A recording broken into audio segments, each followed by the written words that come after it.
Hello and welcome back to the APTA Grand Prix Series. We're live at the beautiful Short Hills Club in Summit, New Jersey on the APTA Network presented by eNet Live in association with Kirk Media. I'm Mark Fischel along with multiple national champion Scott Estes.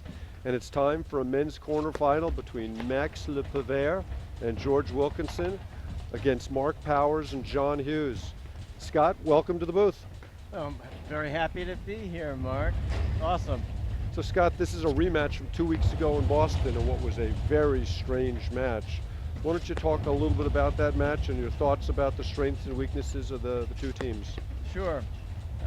2 weeks ago, we had an up and down match with Hughes and Powers winning the match, but winning 6-love, then losing a tiebreaker in the second set, and then winning the third set 6-love. So it shows how up and down paddle can be. Yeah, it was Go ahead, Scott. No, I was just going to say that we have some strengths and weaknesses. We have Max LePivert here in the ad court, George Wilkinson in the deuce. George is known for a very heavy forehand. Max, very quick, moves terrifically on the court. On the opposite side, we have John Hughes, the left-hander, playing in the deuce court, and Mark Powers in the ad court. I like a righty-lefty combination. I think it covers a lot of the court a little easier than having two of the same players with the same rackets on each side.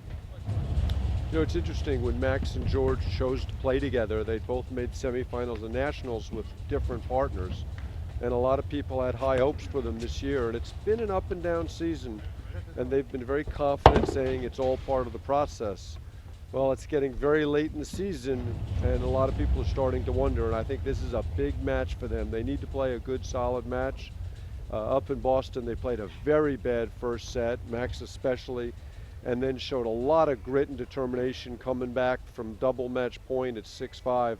I think we had a 4-minute plus point in which Max drove the ball 16 times. So that was a remarkable comeback for them, and then they just kind of went away a little bit in the third. John and Mark have had a breakthrough year last year, continued it this year. Mark Powers is amongst the most talented players in the game. The ball really jumps off his paddle with a short backswing.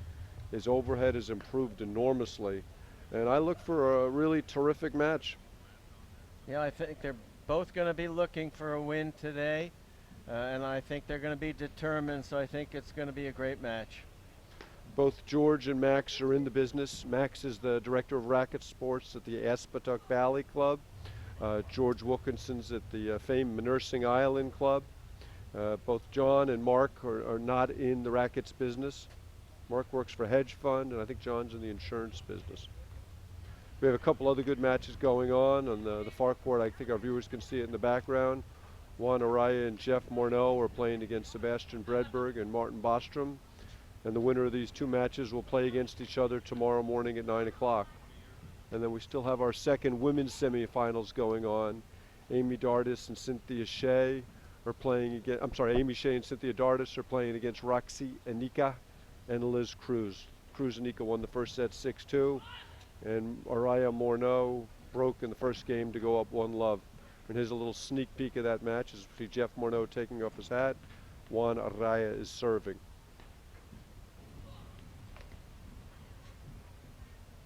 Good win for Sebastian Bredberg and Martin Bostrom today. They've struggled so far this year. That was one of the best matches I've seen them play.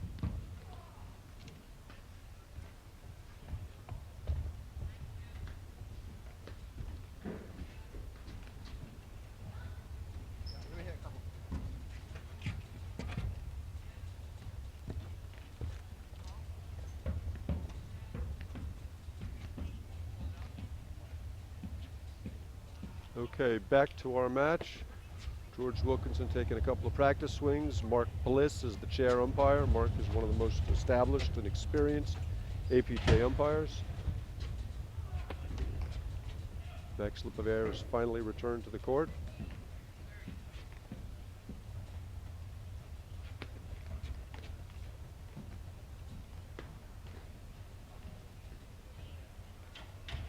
Max and George are two of the fittest guys on tour. They work out regularly. I think Brad Easterbrook's been helping them with their routine. I think that ball's going to be lively today. The temperature's warm and that ball's going to be flying.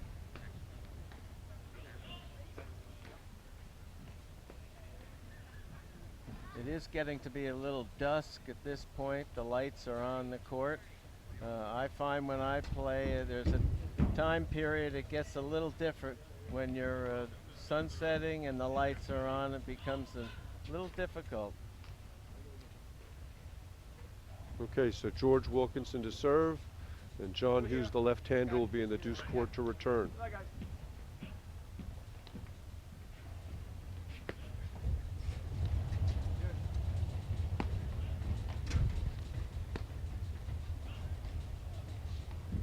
Great overhead from Max to start. A lot of spin, a lot of spin. Good shot.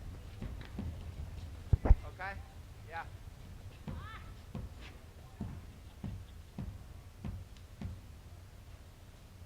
Ah!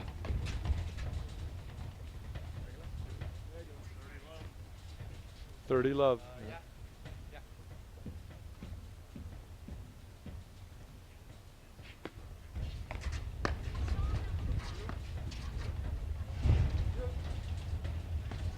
John Hughes is one of the great scramblers in the game. He gets so many balls in play that looks like they're dead. 40 love. Yeah.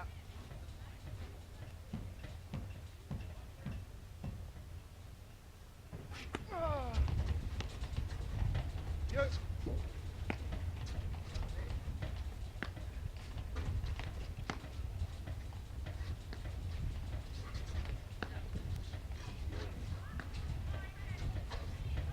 Hey.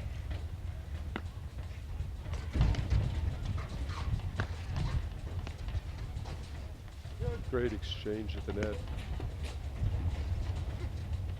Hey Scott, why don't you talk a little bit about the mental dynamics between the two teams? How did you feel when you played a team 2 weeks after you just had like an epic match against them that you'd won or you'd lost? Who do you think has the mental advantage coming off of that? Well, I don't know if there's an advantage, but I do know that you have the experience of playing against a team. You know what their strengths and weaknesses are. It gives you a chance to come out and plan a little bit, figure a game plan. At this stage, I think they're both going to just probe a little bit, but I do think the advantage is of playing. It helps when you're out there on the court.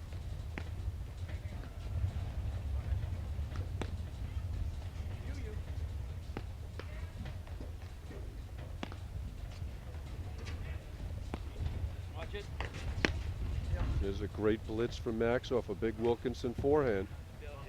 5 points in a row for LePivert Wilkinson to start the match.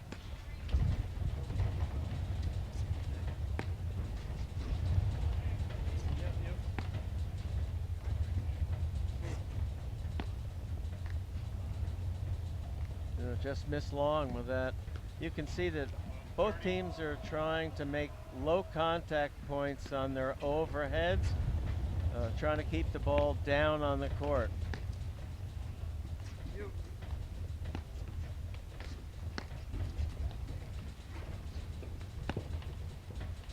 Look at George hitting that ball from over in Max's alley. Looks like they're in I formation.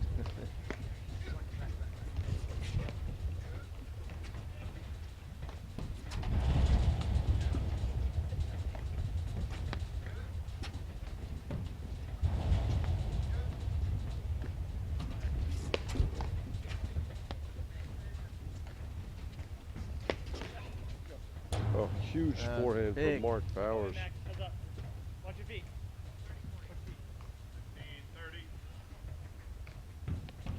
15-30.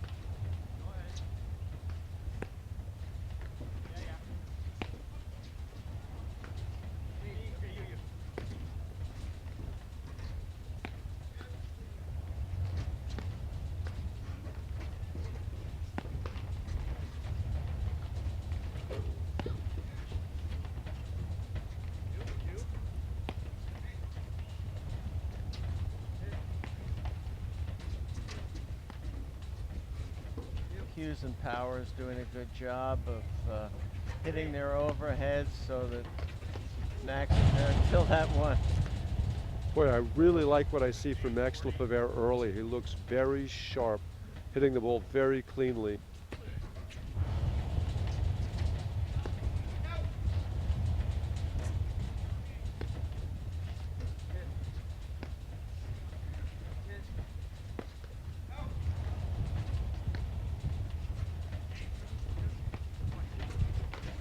That's a great setup for Max.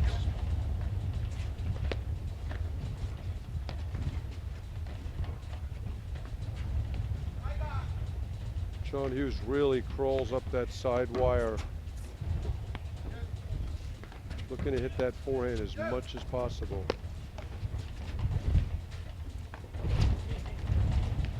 That's great coverage in the backcourt, seamlessly moving behind each other.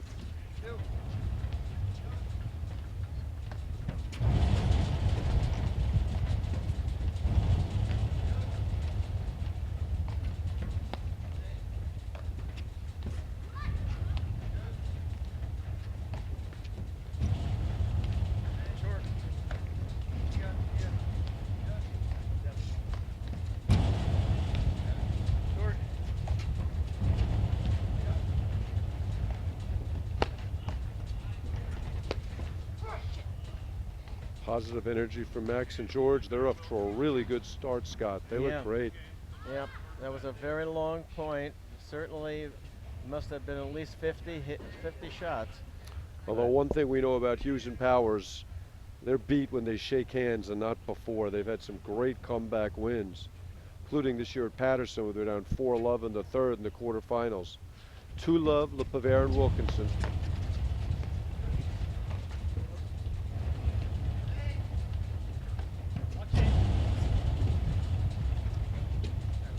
Another missed lob for Mark Powers. They played a couple of sloppy shots early. Eager to see how Max serves. He struggled with his serve up in Boston. And interestingly enough, in that match he served first. This match they chose to have George start off for the team.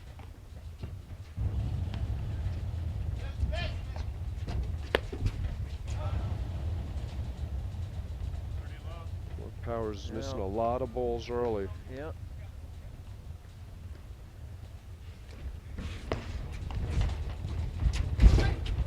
Great volley for Max.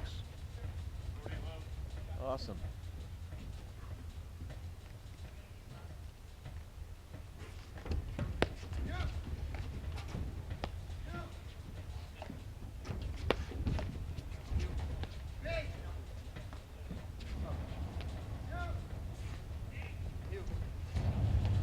A lot of talk going on between the players to make sure they know who's covering shots. Great get from John Hughes. John hit the net trying to get out of there. Spectacular athleticism, Scott. 3-love, LePivert and Wilkinson. They are rolling right now. Well, you know, paddle can be a game of momentum. Things can turn, and I think Mark and John are going to be looking to maybe make the points go a little longer, really wait for their shots. Mark hopefully will get a little bit on as far as his accuracy goes. And that'll put a little more pressure on George and Max. Well, paddle's a little bit like the weather around here. If you don't like what's going on, just wait a little while because it's going to change quickly. Dardis and Shea are up 5-2 in the second set over Cruz and Inika. Mark Powers to serve.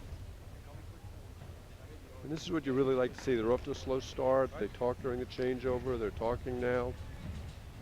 It looks like George is winding up to hit this return. Great serve. Helped that it hit the lead cord.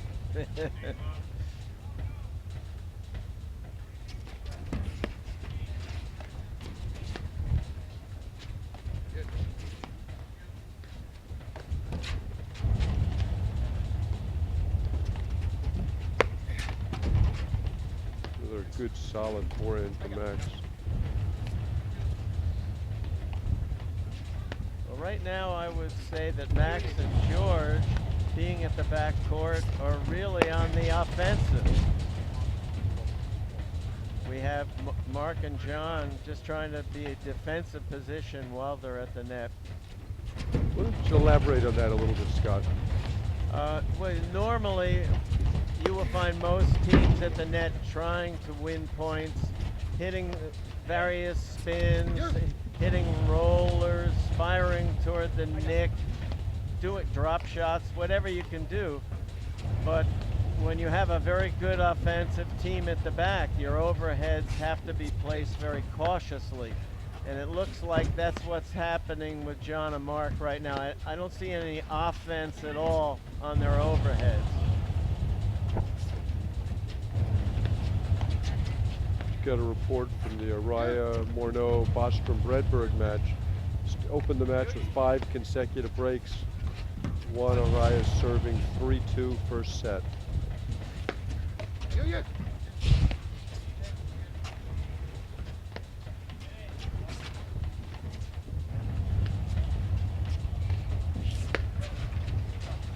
That's a good look for George Wilkinson as he misses the forehand.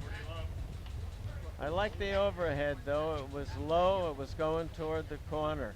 Made a difficult shot for George. Looks like Darda Shea and Kruzanika had split. That was an explosive move from Max LePivert as he misses the volley. 3-1. They're on the board.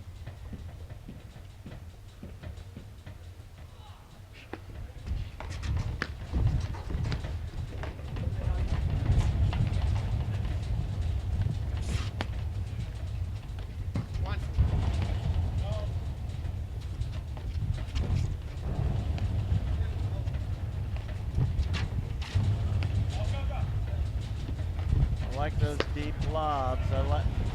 Sets up some some driving opportunities with a nice deep lob.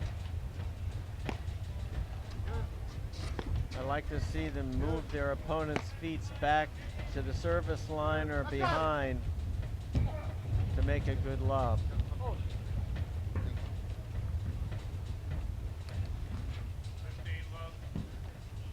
Yeah?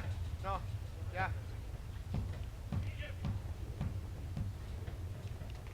Ah!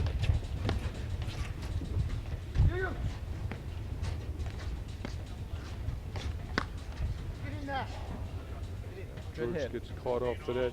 Scott, why don't you talk a little about the different signals that Max is giving and how George is reacting to them? Certainly, right after the serve.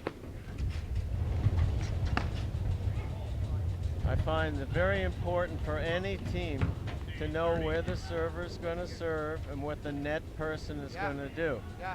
So Max is giving George a signal which side of the box to serve in, and then giving a signal which part of the court he's going to cover. This way you know exactly how to choreograph that first point. Yeah. Yeah. So Max is signaling to serve down the tee, and he's going to stay on the deuce side.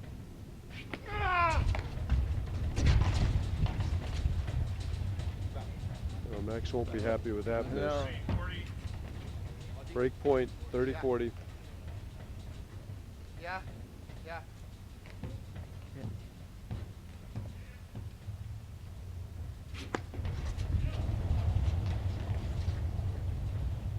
Mark Hughes has got to get that ball in play. You hate missing Hey. return of serves there.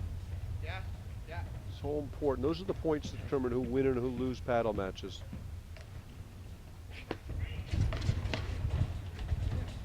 Certainly want to take advantage when you have an opportunity like that. Yeah.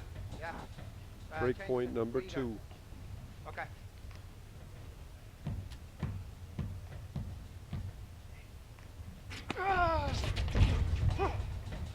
That was it.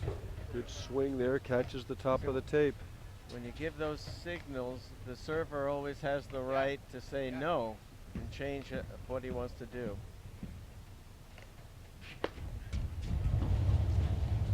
George should have signaled that he was going to try and serve in the box that time. Yeah. Yeah.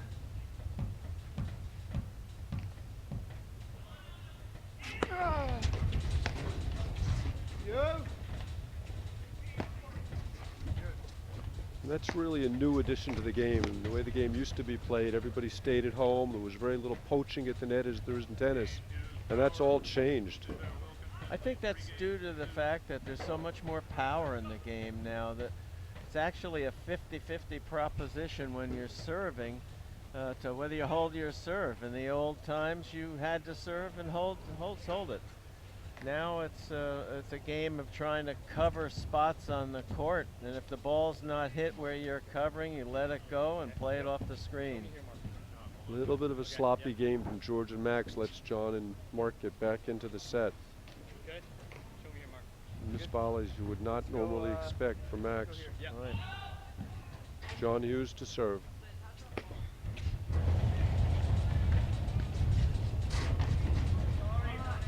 Two lead courts in a row makes it difficult to make a volley. And a disingenuous apology for Max. I love let courts. I don't know why people apologize for them. I root for them. Well, if you don't hit the ball, you won't get lead courts. Araya is up 4-3 first set with Jeff Morneau serving. There's where Max has struggled a little bit this year, kind of forcing the play a little bit from over against the side wire. 15-all. Okay.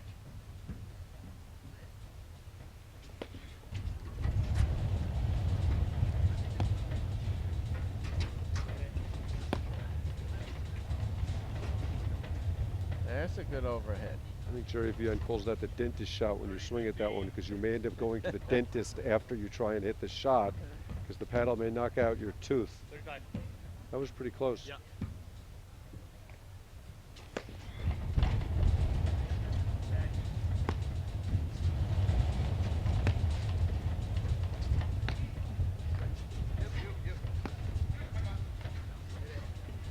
It's interesting the contrast between Max and George. Max will let a lot more balls go through to the wires, whereas George really likes the block lob. And I wonder if that's been an adjustment for George, because last year Marco Grangero hit a lot more block lobs.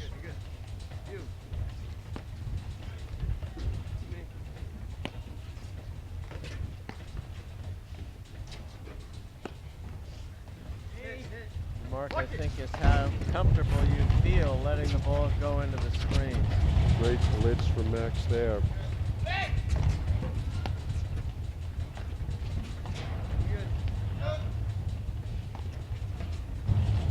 So just four tremendous athletes on the court. Makes it hard to win points. Watch it. No. John read the nick, but failed to Good spot, Max. execute. Let's go, bud. Right. No. Yeah. Oh, gonna serve toward the screen.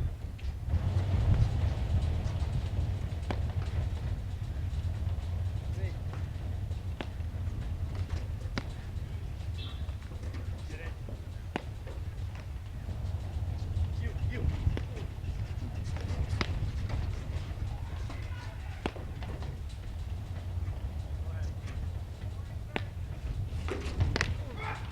Another big forehand for George. He just baits them over, doesn't he, Scott? He did. Makes That it was- looks like it's open. Yeah, I just don't like that shot going to that big forehand in the deuce court, especially after you've been hitting to the ad court side. You have to shift very quickly. Break point.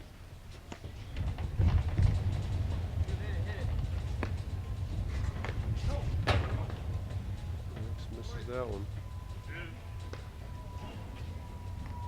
I like it when the ball's a little higher. You can get that angle down. It makes a tougher volley.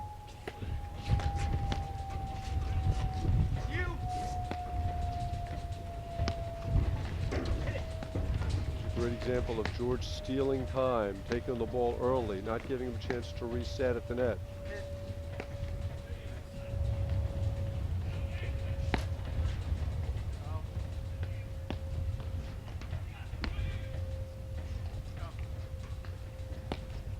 Watch it.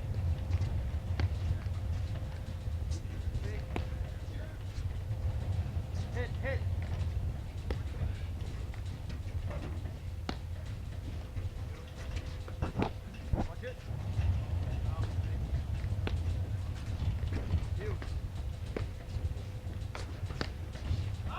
Again, And same big spot, hit. Scott. The Big one hit. you counseled them to stay away from. Don't think they heard me.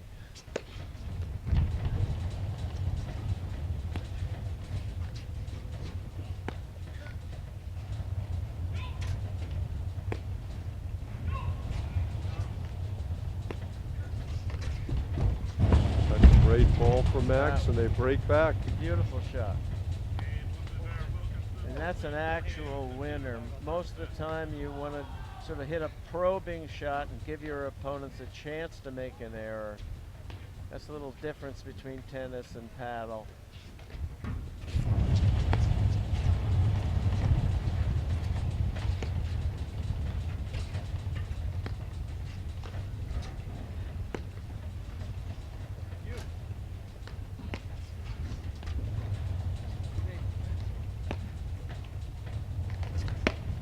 This match has got all sorts of ramifications, Scott. I think a win for LePivert Wilkinson would virtually clinch the Blanchard Cup. And these two teams, along with Erdoya and Regan, are playing for the 4th seeded Nationals, a spot currently held by Watt and Kaler. Oh, great drop shots. So the winner of this match has got the inside track on a couple of things. Well, makes it an important win.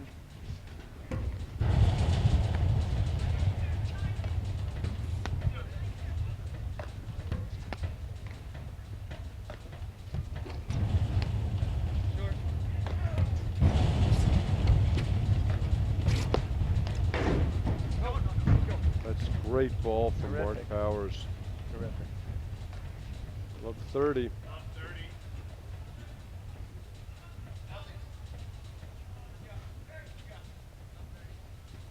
The next court in the background, you can see Jeff Morneau still serving. 4-3 first set. Tremendous get Oh, for boy. Max LePivert. He's some athlete. They fended off 3 losing point opportunities there.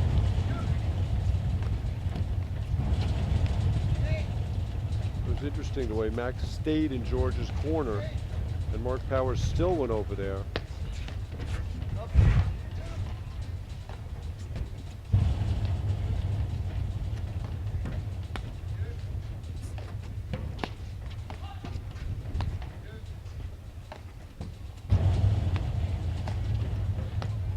Okay, we're going to try and get confirmation, but I think Martin Bostrom serving 3-5 first set in the other semifinal.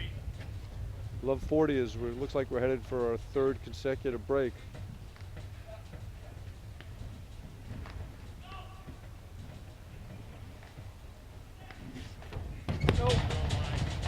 Next, faults. Game Hughes Powers. Well, having a guy like Mark Powers with a good forehand return to serve puts a little pressure on you and where you serve the ball into the box. Max hit a good wide hard serve, but it just missed the line.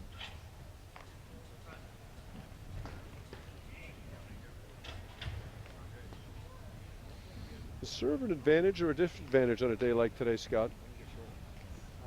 I don't feel the serve is an advantage anymore unless you have a tremendous amount of pace and spin. And there's only a few guys that have that serve. The other factor obviously is the weather. On a really cold day, it's an advantage for the server. True, the ball won't come off the screens as much. Looks like they switch balls. I think they're switching every 7 games. You can see it's a new yellow ball. Yeah. Blocking.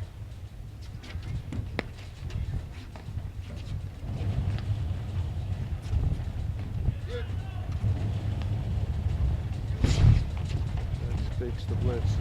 And watch Max's grip change. He's in that real Western tennis grip that he likes to drive the ball with. When the ball hits the back wire, he'll shift all the way over to a continental grip to lob with. And it's something he's worked on, holding it for a longer period of time to create some disguise and guile. Terrific volley. Good hands there. No, that's a great point, Mark. You can look at a player's grip and you can tell what kind of shot he's going to hit.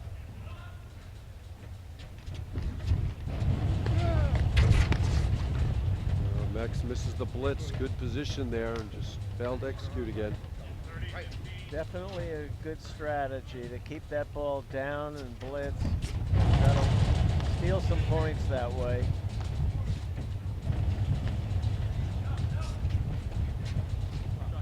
Miss lob from George. Point for 4-all.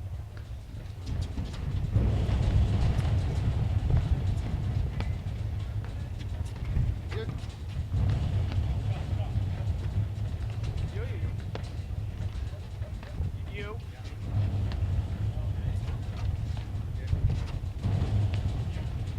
George is really moving far to his left, isn't he? He is, but I think Mark and John are continuing to look for that middle ball, keep it low until they can spin a ball into the side wires.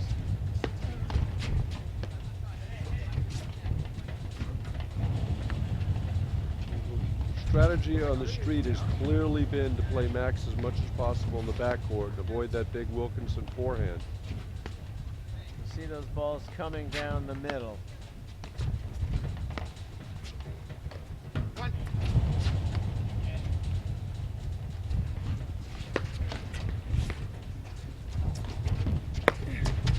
You.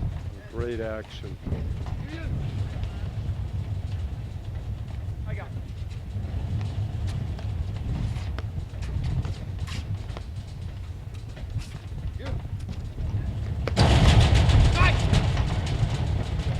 That explosion was the ball coming off of Max's paddle, Scott? That was a loud sound. That was quite a shot. And you watch how many balls George and Max are hitting up the center of the court trying to find the forehand volleys.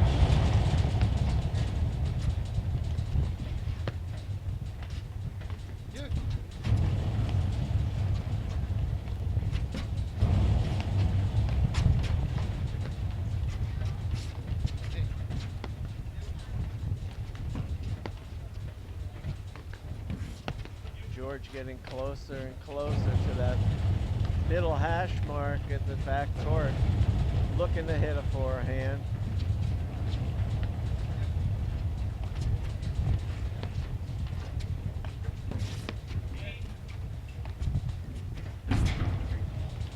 George got caught by surprise there. Good overhead from John Hughes.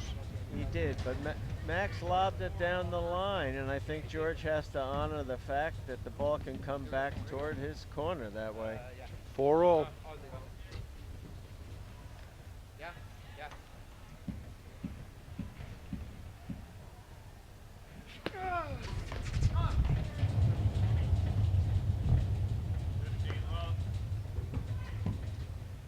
It's good, a little pace on that serve, and John was a little late on his return. Yeah.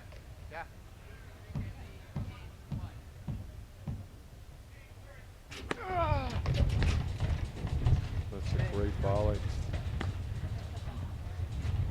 With the signal, he knew he was going to stay right there.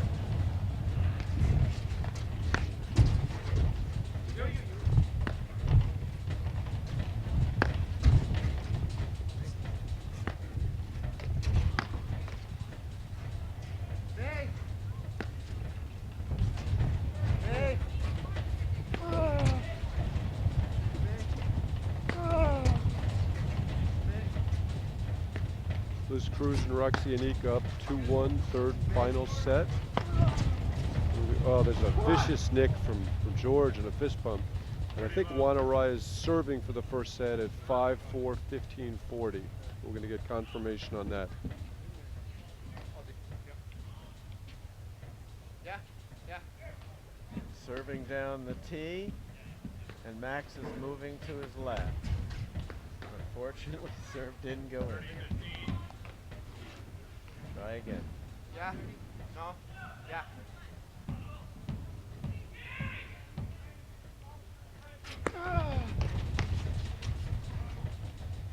A little handsy on that volley from Max, kind of poking at it. I'll do again. Yeah. No. Yeah. It's me. That's you? Yeah. Got it. All right, he's going to go to his right, and Max is serving toward the corner.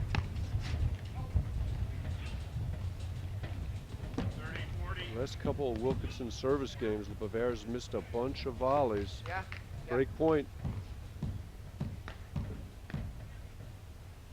Ah! Terrific serve.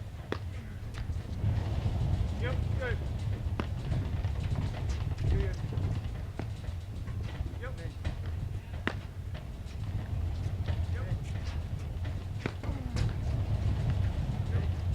George is looking for that nick, isn't he, Scott? He is. I like that. He's looking for a little offense on his overhead.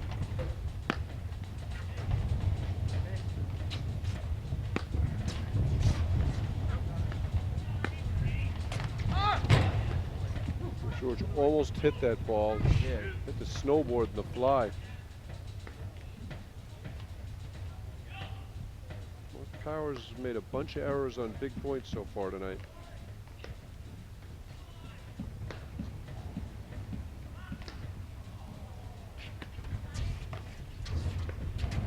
That's a lot of respect for John Hughes' forehand. George staying back. Yeah, it was a nice return.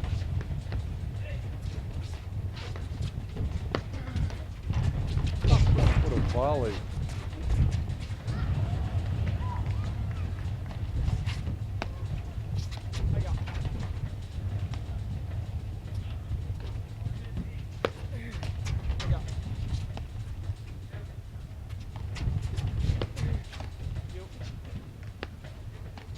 Those volleys are going right to the baseline. You coming?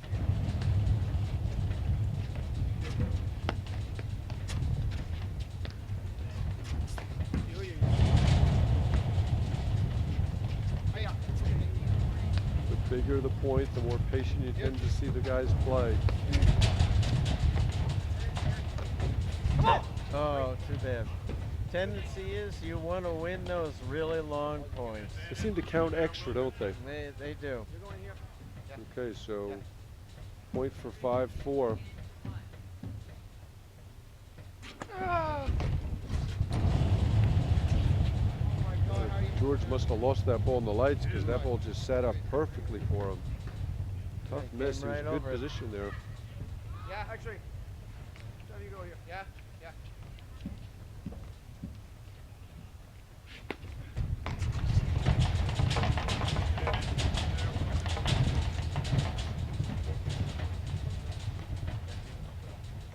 Oh, another big point. I'll go. Hey, I'll go here. come here. If you go to screen, I'm coming in. Yeah, yeah.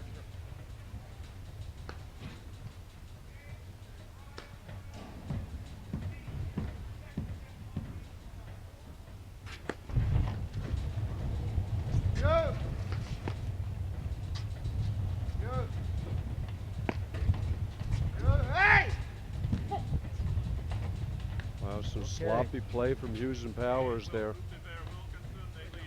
I like the play from George on that last serve. He told Max that he was going to try to serve it into the screens, and if Mark let it go to the screens, he was going to come in on that point. So they knew exactly what was going to happen. I want to take a moment to thank Viking, our official sponsor of the APTA, Osteo Bioflex, Behringer Vineyards, Club Pilates, Maple Crest Ford, Spiro Harrison Law Firm, the Narragansett Brewery, and of course the New Jersey Men's Platform Tennis Association. John Hughes serving 4-5. Great serve catches the nick. This is the last tournament of 5 Grand Prix series this season. Okay.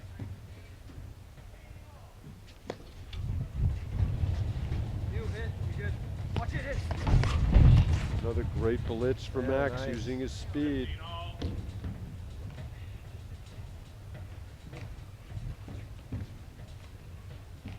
Fine. Show me. Okay.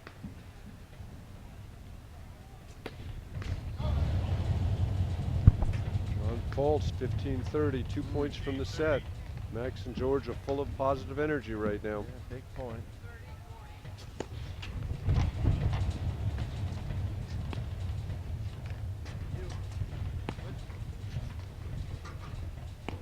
Look at that position George is taking. He's setting up on Max's side of the hash mark a lot of the time.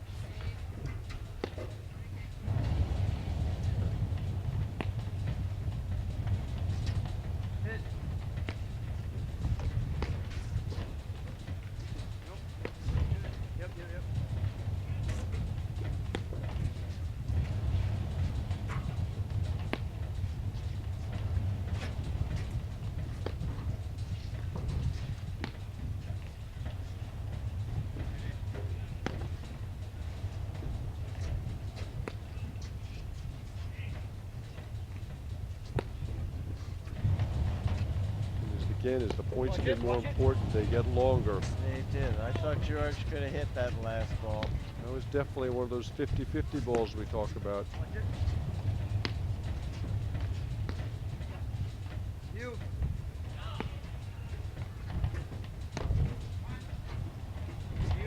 Interesting. Max got such an extreme grip. It's hard to hit that ball that has on a descending blow that lands in the service box, which is the toughest ball to volley. George hits that ball so well. Max's ball tends to fly and land deep in the court. Much easier ball to volley. That was a good one. That was a good shot. 15-40, double set point for LePivert and Wilkinson. And I really like their body language now.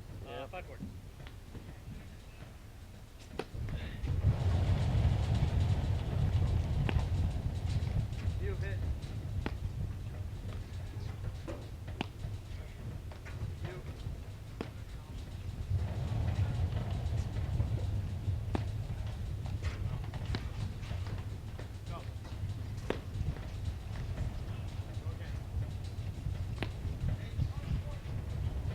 You. You. You.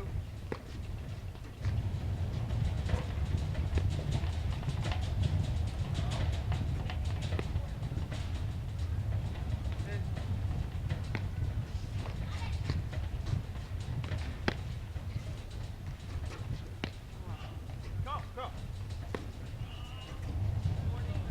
You.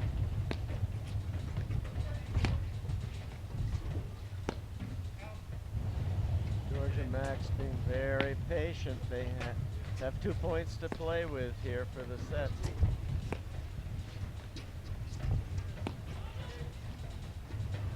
You.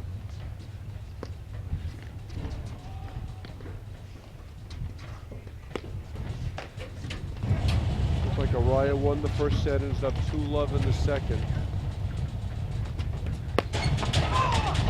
Yeah, Mark forced that.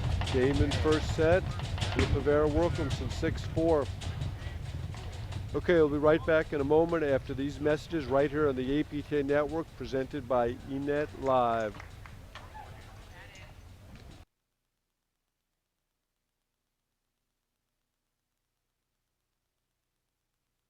Baseball has a rhythm. Pop, crack. It's the sounds of opportunity. That's why Good Sports helps kids get in the game by getting them the equipment they need. To learn more, please visit goodsports.org.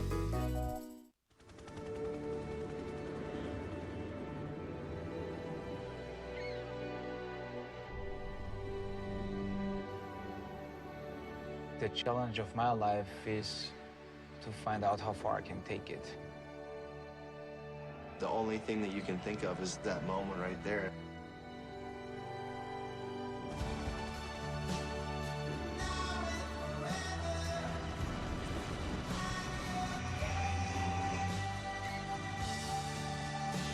Yeah, I'm ready. Let's do this.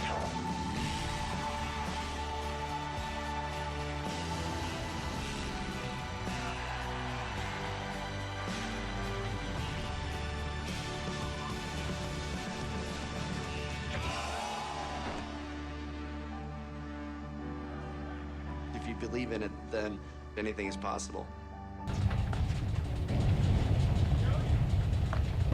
Okay, welcome back to the APTA Grand Prix Series presented by eNet Live. Max LePivert and George Wilkinson just took the first set of their quarterfinal match with Mark Powers and John Hughes, and this is the first point of the second set. I'm here with Scott Estes. I'm Mark Fischel. Scott, what do you think John and Mark have to do better for the set? Just what they did there. They have to look for some winning opportunities at the net. They haven't put any real pressure on Max and George with their overheads.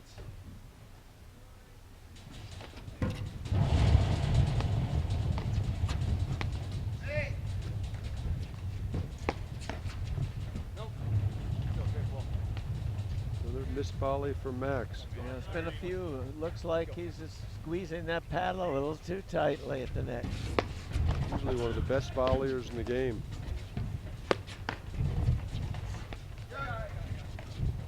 Well, you had mentioned the temperature before. It's a little warmer, and the ball does come off your paddle. It's a little more lively today.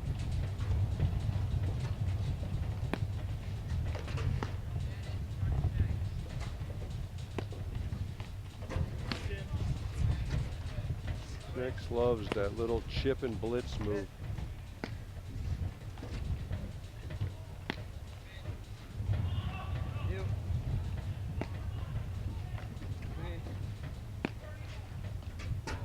A little low chip, and someone moving forward puts a lot of pressure on that volley.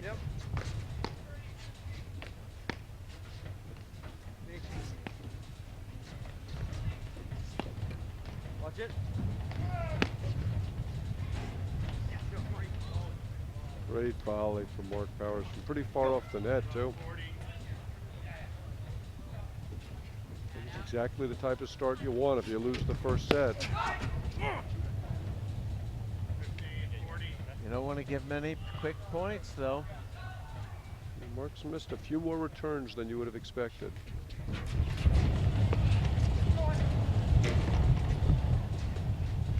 That's a great return. Great return. Aided by the lead cord. So just as a reminder, APTA Mixed National Championships are coming up February 25th and 26th. Junior Nationals March 4th and 5th, and then the Open Nationals March 10th, 11th, and 12th. President's Cup is Thursday, March 9th. We'll also be inducting John Harine and Lauren Zink into the Hall of Fame down in Philadelphia. Oh, great exchange at the net. So Cruz is up 4-2 in the final set. Cruz and Anika.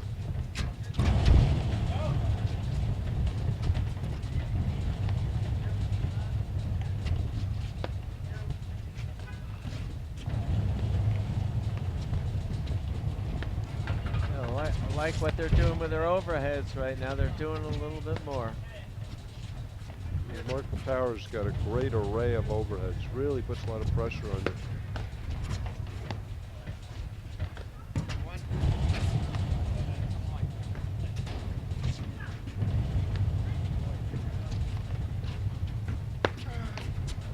Can George get over any further?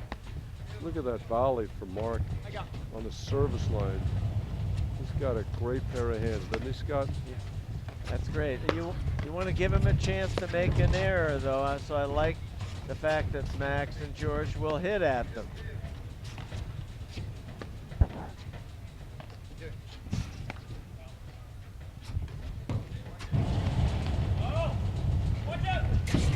Another great blitz from Max.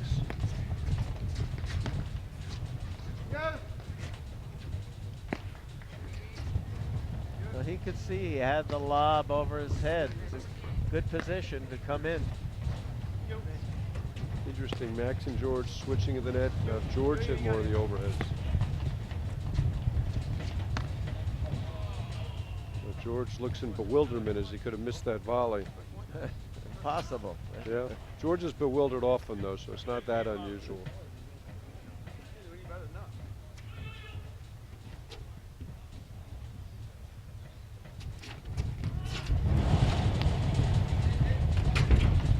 Another blitz from Max. Hughes Powers got away from that. You don't see great communication there from them. No.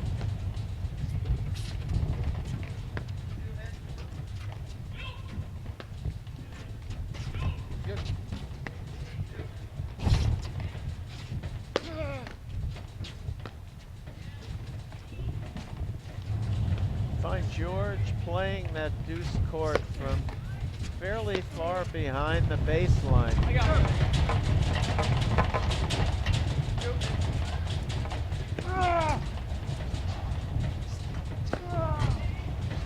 George catches the nick. Doesn't work out too well, does it? No. That But he one went came for out it. He did perfectly go for for John it. Hughes. See some positive words from Max. Love the energy from those guys.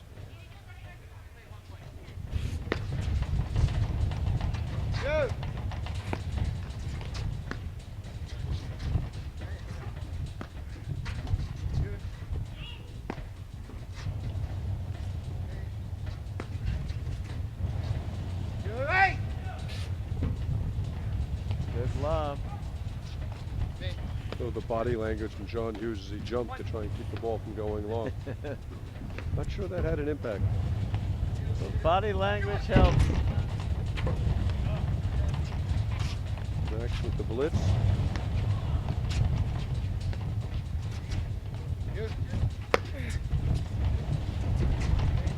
We've had 2 5-holes so far this point, Wow. Scott.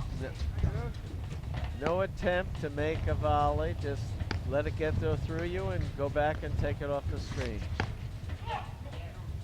Another big ball for Mark Powers that Max misses. They seem to be on the high side for the volleys that he's missing. 40 love.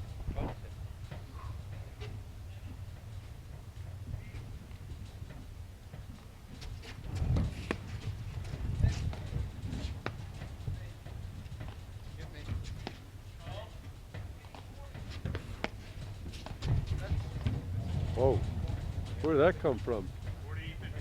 He's made every other volley for the last half hour. That's why you give him a chance just to see what happens to the volley.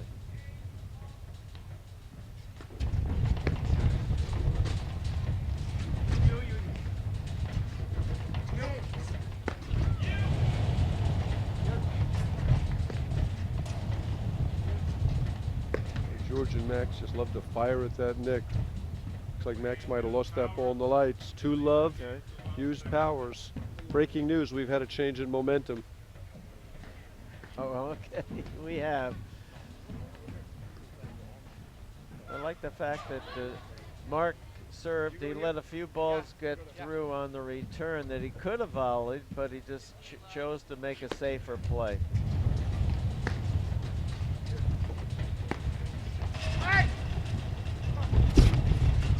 Oh, well, George has called several balls out that were in. Great shot. Yeah. Yeah. Ruxy and Ika serving on the next court. I think they played 8 games over there. 4-all, final set.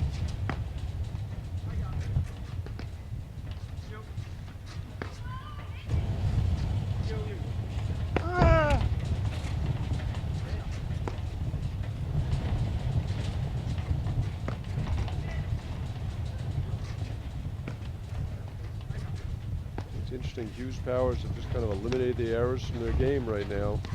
Playing rock solid. Well, we know that paddle is a game of errors. It's usually about 80% errors in a winning match. That's 10 of the first 11 points to Hughes Powers. Yeah.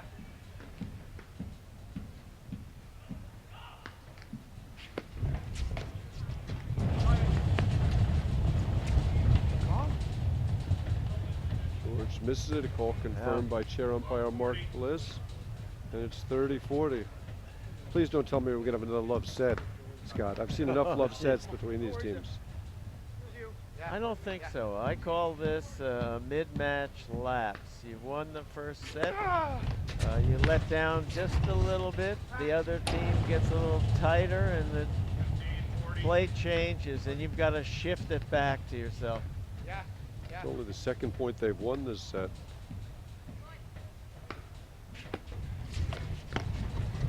Good.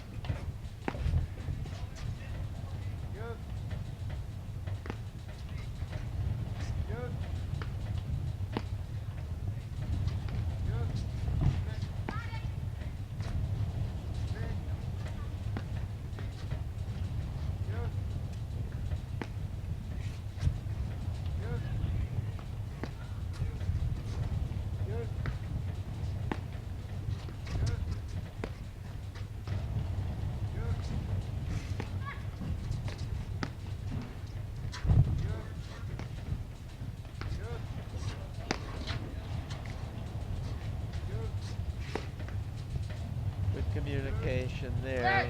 Mark, just let John come over and take that ball off the screens. The third panel slam. What we mean by that is the third panel of the wires. That ball comes out at a sharp angle. It's a much easier ball for the deuce court player to play.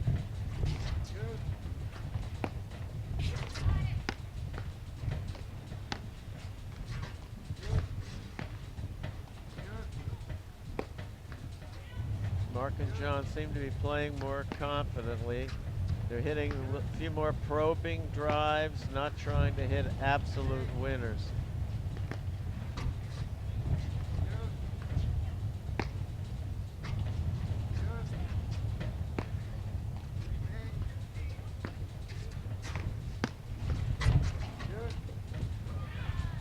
Big overhead from Roxy Anika takes them to 5-4 in the final set.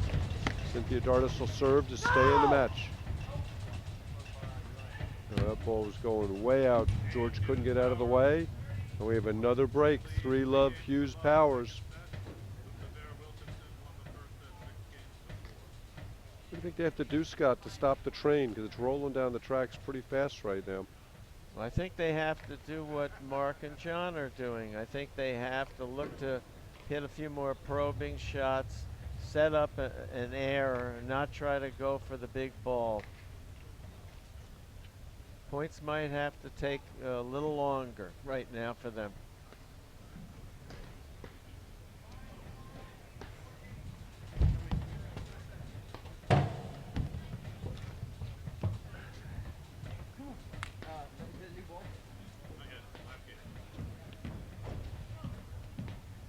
So switching balls again.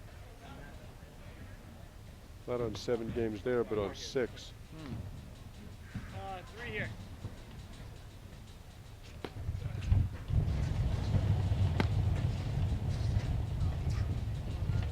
Watch it, watch it.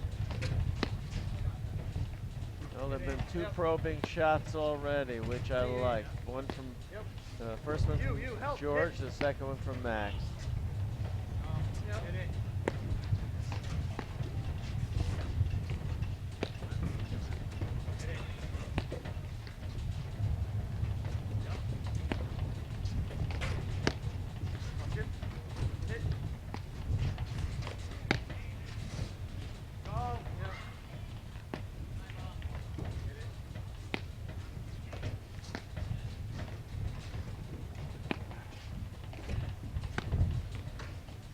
Good, continue to like the probing shots here. A great move by George. He does as well as anybody in the game not named Durant. The way he closes the net when your partner hits the ball or hits the ball through.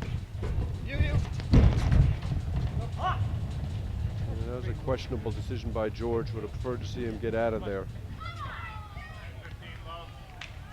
You want to start high or regular? Right. 5 here.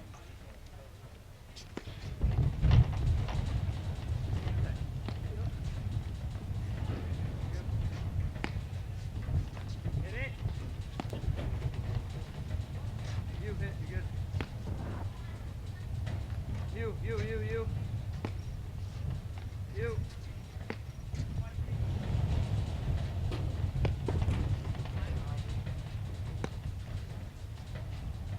Go.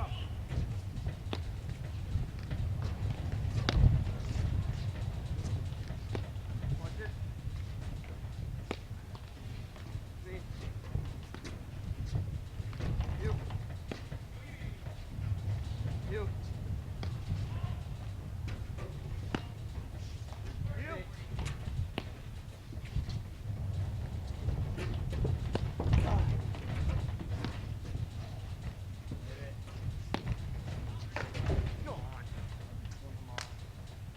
I don't know if that was the shot to try. It was so far on Max's corner. 30 here. Watch it. Down.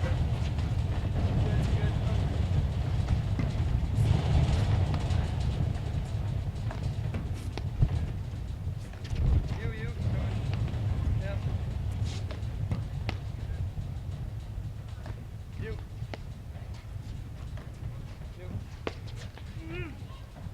Good swing by John Hughes. Just catches the top of the tape. Sorry, Mark. All good. Come on. All good.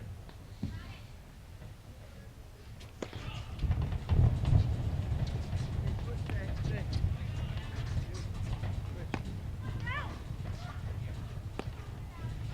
You hit.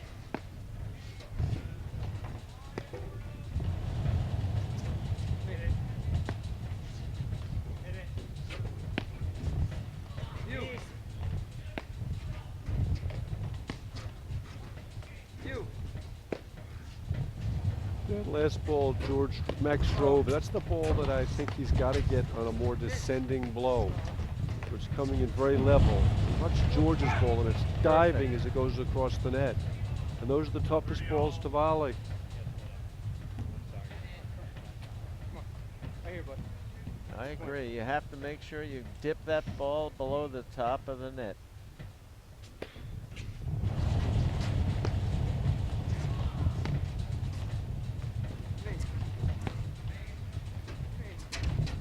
Watch it. Watch it. Hit, yep. You.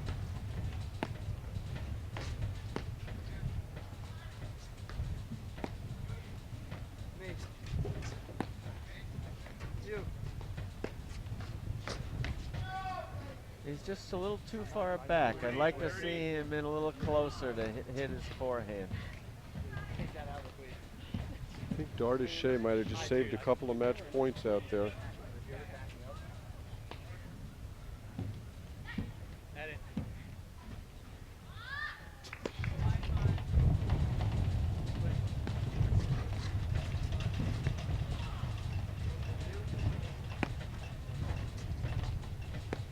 Five all now in the third there.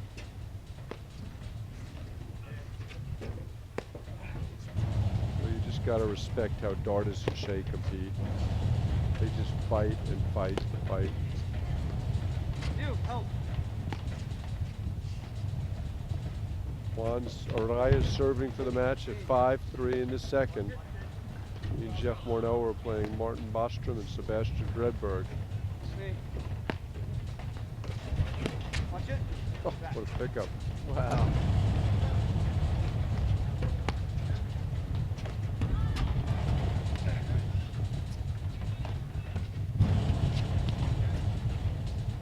You. Good. Short, short. You're good, you're good. I like the confident yell from Mark Powers. You're good, Yeah. you're good. My partners never say that to me. They love to say all day, all day.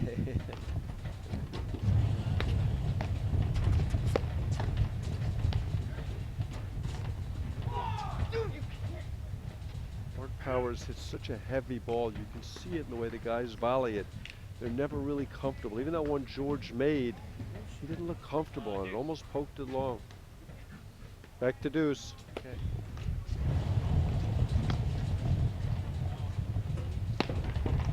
Watch it. I like that shot. There's another good probing shot by George. How many backhands has he hit this match? I think that was the first. I think so.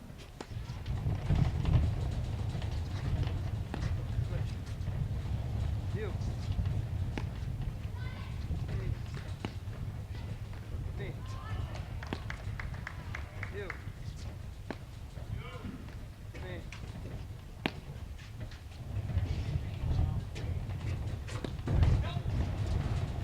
Good call by Max, and George is in position Coverage. to help him.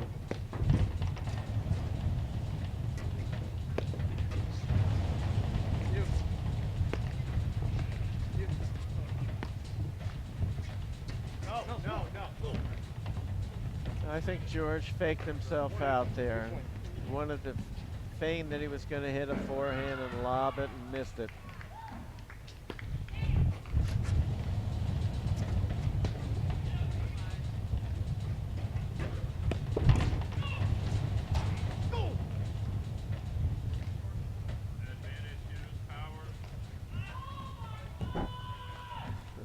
An anguished cry sounded like came from an Argentine.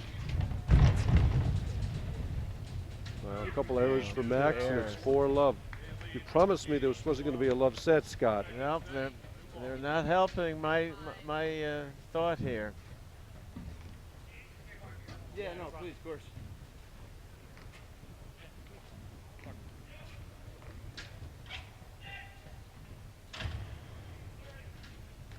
So here you want the train to get back on the tracks. You guys good?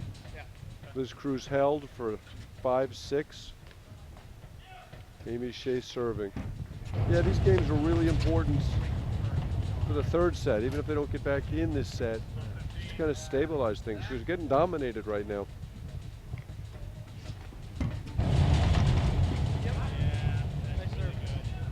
He made it up with that serve. His serve to the deuce court first was too hard. It came too high off the screen, and John was able to hit a nice drive off of it. Yeah, the deuce court is so much more hard to serve to, Scott, isn't it, for a right-hander? You want to talk about that for a minute?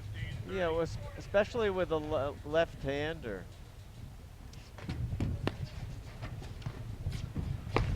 So just to You wanna recap the try- you score, wanna it's tr- 4 try- love. Excuse me, Scott.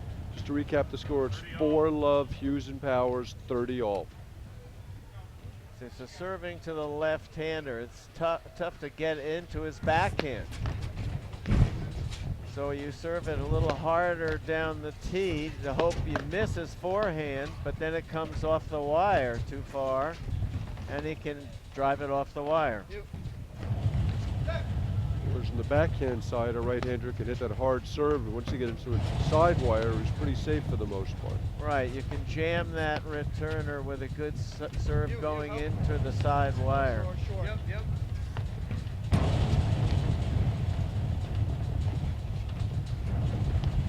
Short again, you. Watch it. Two, you're good. Two.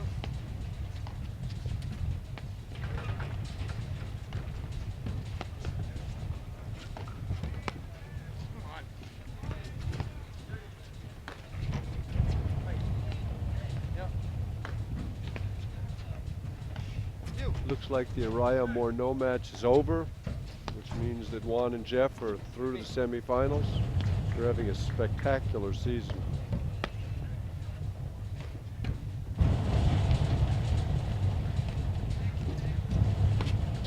You.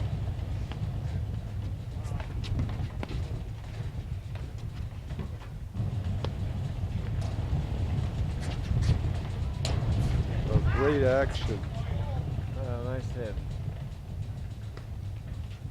40, 30. That's Chance so to good, get on the Max. board. Well, see what they do. No, great shot. Better tell him to serve toward the side wire. Big return from Mark Powers. Yeah, he gave it to his forehand. Looks like Dardishe and Cruz Inica are in a tiebreaker. The third and final set. That would not be the first final set tiebreaker that Dardishe have ever played. Mark Powers misses the overhead there. It was a tough miss for him. It's a big point. I think Max should stand as wide as he can to the alley and serve that ball to the side of wire. Like that. Okay, they're on the board and your promise comes true. Okay.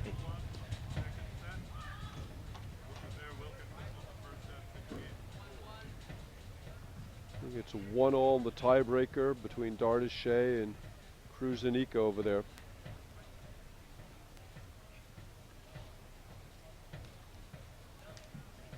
If we It's an get that exciting wide angle finish. view, we can see some of that play on the next court. Perfect. Thank you, John. Roxy forces the error. Each point is big over there in a tiebreaker. Mark Powers to serve, 4-1. Got a little net cord, didn't help him.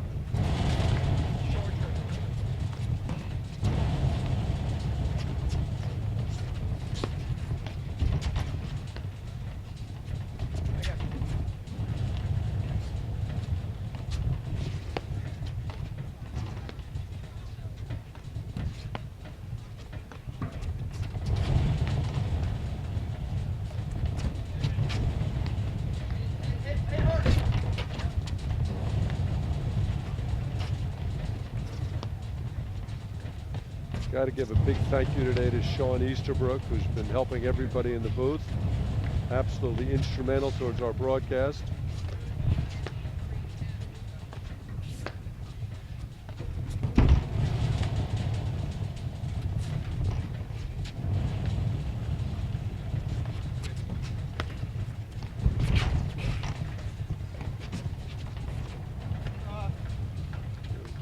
Hughes and Powers doing a great job avoiding that Wilkinson forehand.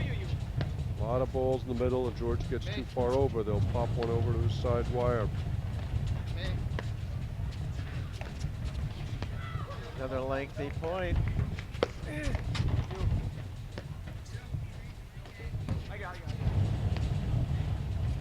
And again, notice when LePivert drives the ball, how many of his drives are volleyed at waist height versus Wilkinson. So many of his are hit with that descending blow and they're being volleyed from their shoe tops. Well, it makes a difference when you're volleying.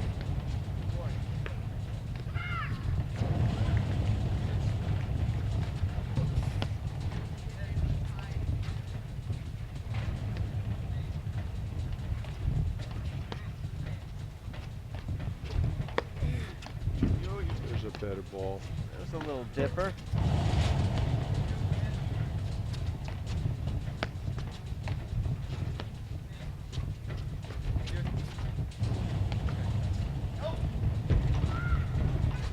Great lob for Max.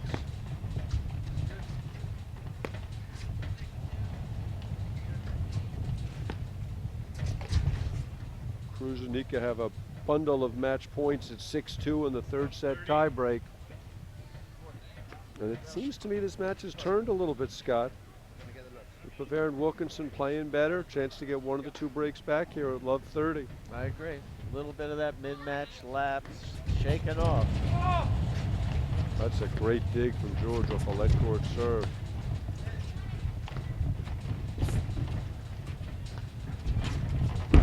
Oh, great shot Great. from Mark Powers. He has really developed a vast array of overheads. What was a liability last year has become a real asset. A nice serve, keeps it away from the drive. Cruz and Nika look like they've won on the next court and will advance to the finals. And a rematch from last week, 2 weeks ago in Boston against Nicolescu and Ondrakova.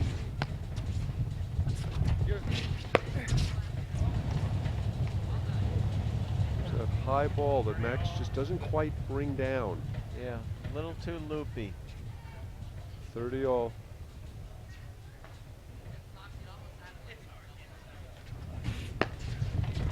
See George's ball. That ball literally landed in the service box. That's good overhead. Yep. Break point.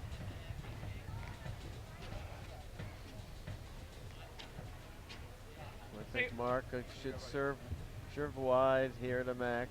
Try to jam him with the serve.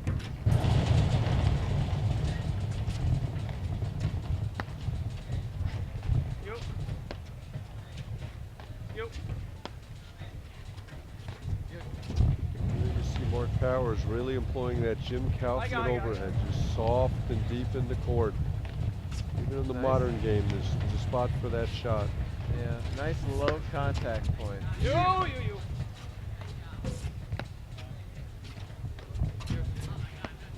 Occasionally interspice with some spin. You give your opponents little different looks each time.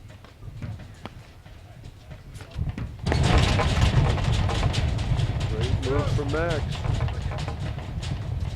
A real indecisive shot by Mark Powers there. You just can't afford to do that in the big points. Right. I think it was the point before that he hit that overhead, bounced it too high, gave Max an angle to hit it down low.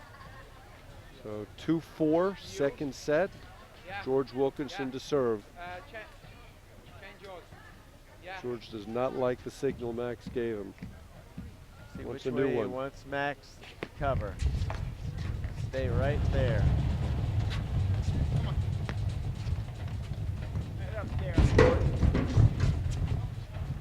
Oh, Great. Nope, the ball's called out. Another great overhead from Mark Powers. boy.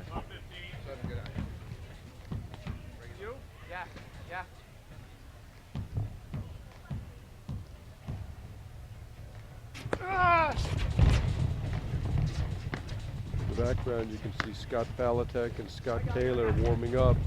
Their match with John Lubau and Steve DeRose. DeRose is just remarkable, isn't he? Fantastic. Has so much control of the ball. Fantastic athlete.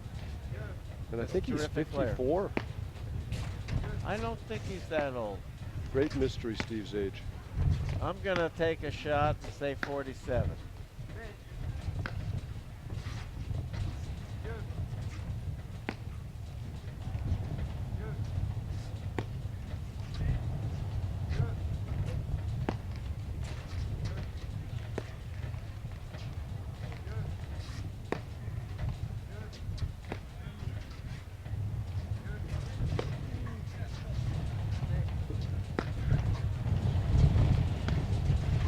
Oh, great volley. Look at Hughes scramble.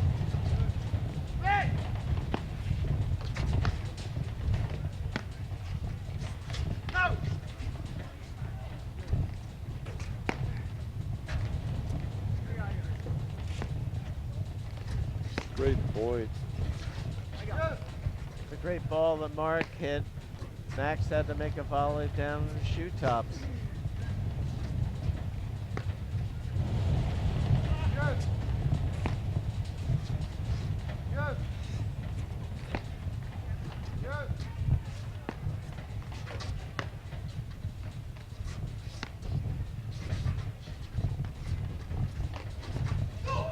Oh, great Another play hit. from Mark Yeah, Powers. that was terrific. Great variety. And then that was the ball. See how that ball dipped into the box? Actually caught Max in the foot. For a He short really guy, he's came got over small it. feet. Yeah. Yeah. Great play from Mark Powers. Fault doesn't help at that time. Triple break point. They work so hard to get back in this set. Yeah. Yeah.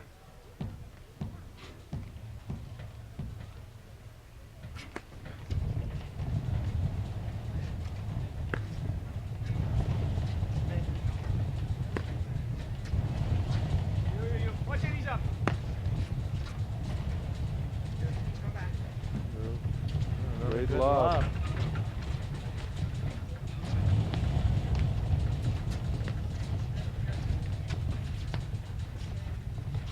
I like the backhand that George hit. I thought he had a good opportunity to hit the forehand right after.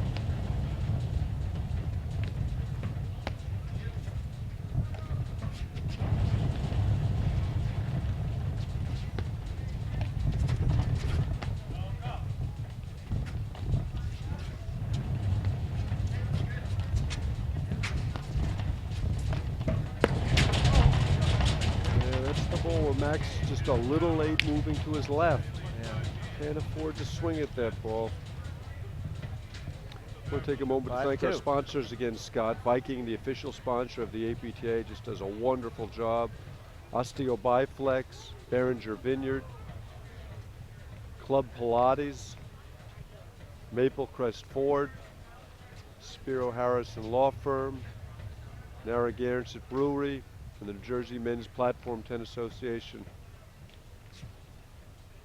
So 5-2 Hughes Powers, and they'll serve for the second set. This match will be followed by the match between Dan Regan and Mick Erdoya against the two-time defending national champions Drew Broderick and Jared Palmer. If the match splits, I think they're going to start that match on another court and move them over here when they finish. 5-2.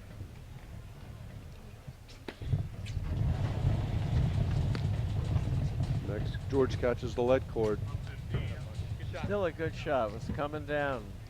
just like we've been talking about.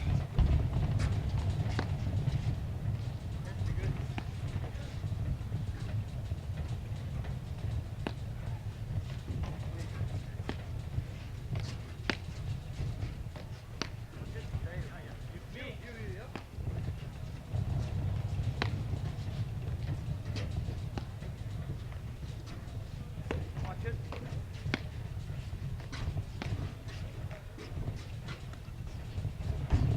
Great. What a shot. Wow. Work seems to develop new shots each match. Always looking to find a way to end a point.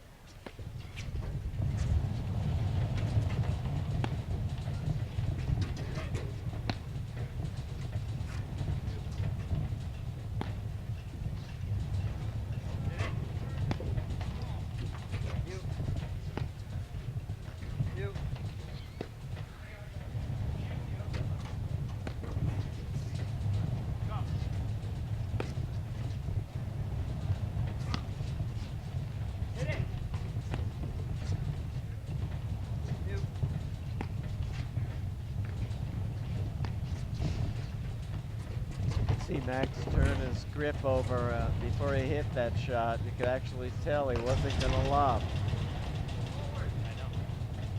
Just tends to be moving sideways too often on that shot. Yeah, good shot.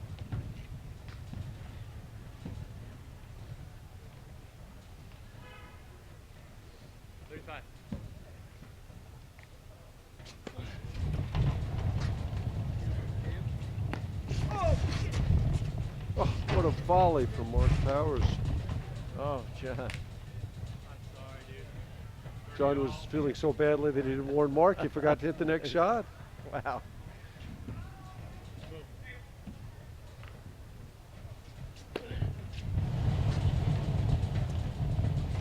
Watch it. You. Great hand-eye coordination there from John. Oh, yep. John was determined not to make the same mistake twice and not warn his partner. Yeah. You. Me. Watch it. Me. You.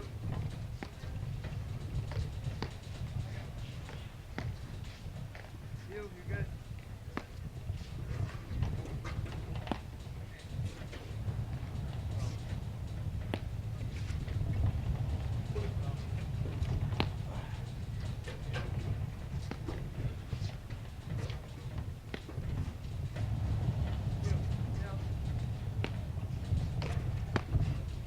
You see all those drives Max is hitting, they're volleying at waist height.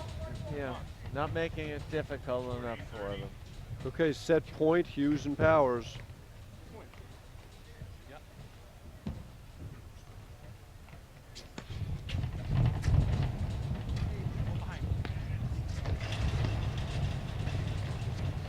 Watch it. Yep.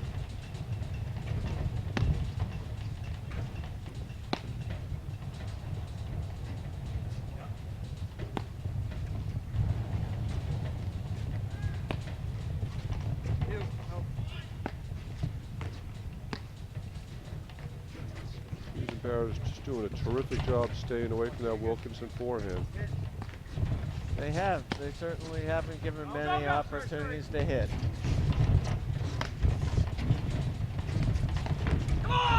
Great exchange.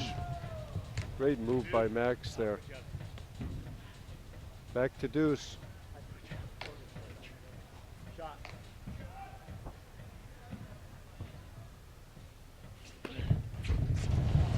Yeah.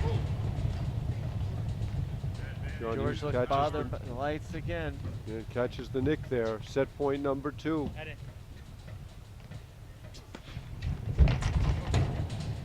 Max bangs one off the There it snowboard. is. Game in second set. Powers Hughes 6-2. We'll be right back in a moment after these messages right here on the APTA Network, presented by eNet Live.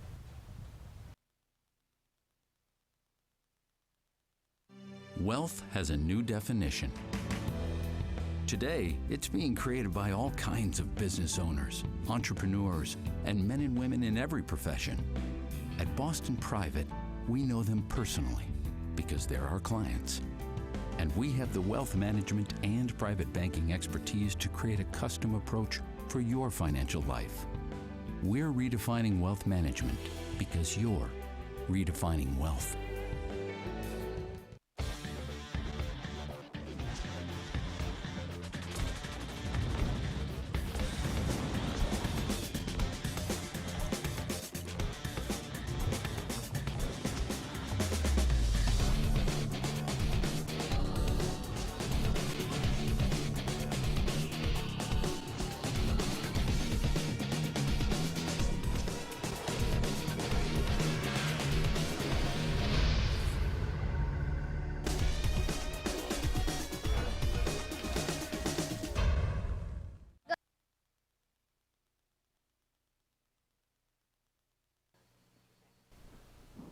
Okay, welcome back to the APTA Grand Prix Series presented by Net Live. We're here in the quarterfinal round, the men's tournament. Match between Max LePivert and George Wilkinson against John Hughes and Mark Powers. Split sets. And Scott Estes had to leave, and I'm going to be joined by Lauren Mandel in a minute. Hi, Mark. Good to have you, Lauren. Thank you. Good to be here. What are your thoughts on the match? What do you think that Hughes and Powers have to do to continue the trend, and George and Max have to do to turn things around? Well, it looked like George and Max started pressing a little bit in that second set, trying to drive through Powers and Hughes when the shots weren't really there. They had a weird match in Boston, and this is a little bit up and down as well. Yeah, not quite as weird as Boston. No.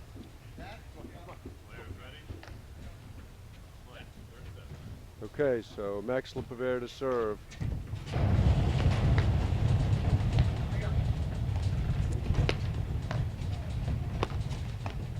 Those first few games, the third set, are so critical, aren't they, Lauren, after such an up and down match?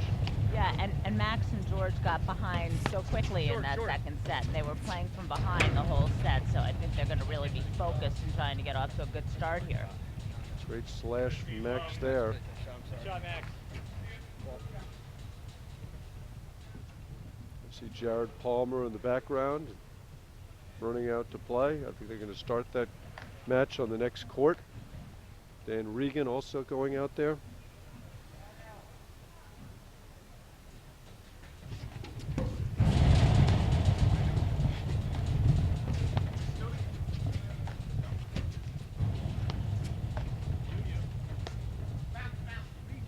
Bounce, bounce, George calls, and the ball doesn't make the net. Oh, shoot. I thought you were so sorry. Come on. Sorry.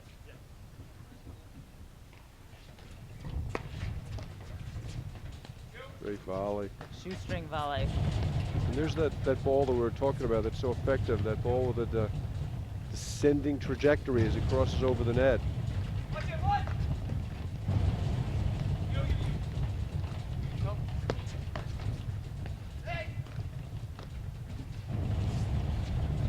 I expect to see a real good set of paddle here. Yeah.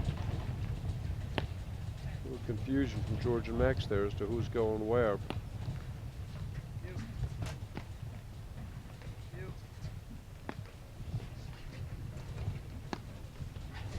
All four of these guys are so quick that they can sometimes get away with a little confusion. Max misses that lob. That's that ball where he's crashing to his left into the side wires, and he kind of loses control of the ball.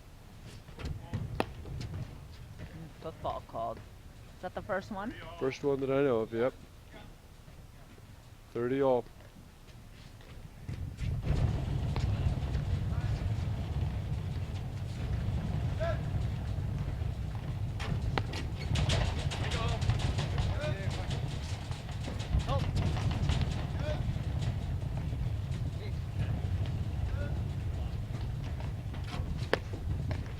Who do you like in this set, Lauren? I don't know. I think it's really, I think that if Hughes and Powers come back and win this first game, I think they're the favorites. Well, that's what Scott Estes said before he had to leave. You know, Max is up 30 love, and I really think they need to get off to a good start and not be playing behind again. Great volleying there.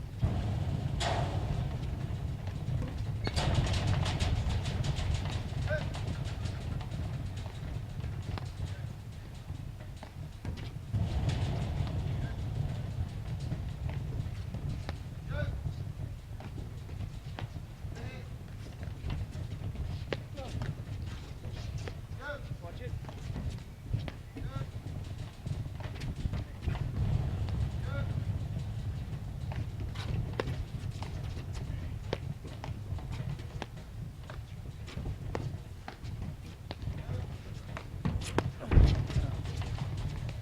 Great play.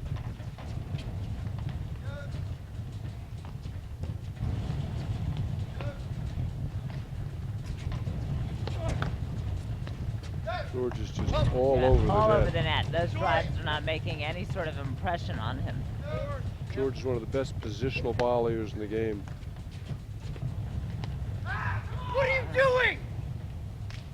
Some positive energy on one side of the court and anguished "what are you doing" scream on the other for Mark Powers. good stuff, isn't it, Lauren? And John Hughes always very complimentary of his opponents. Says, nice point.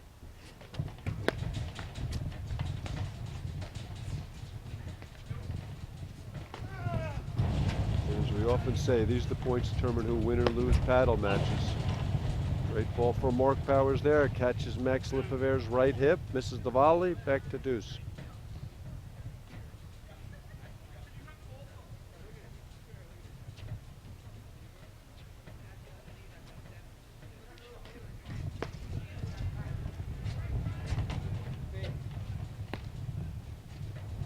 So far, the difference to me between these two teams is the amount of offense generated from the backcourt.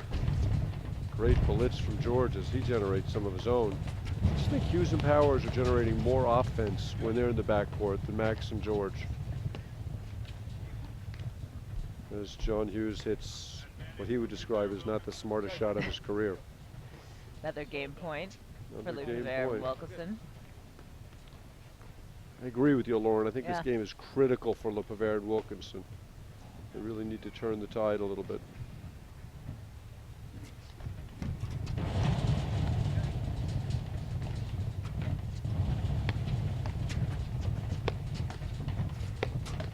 No, come on.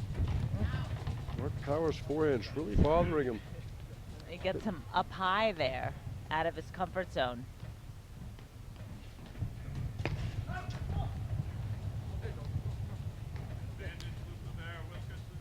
I think they've been the better team so far, but that in a quarter will get you a phone call. Yeah.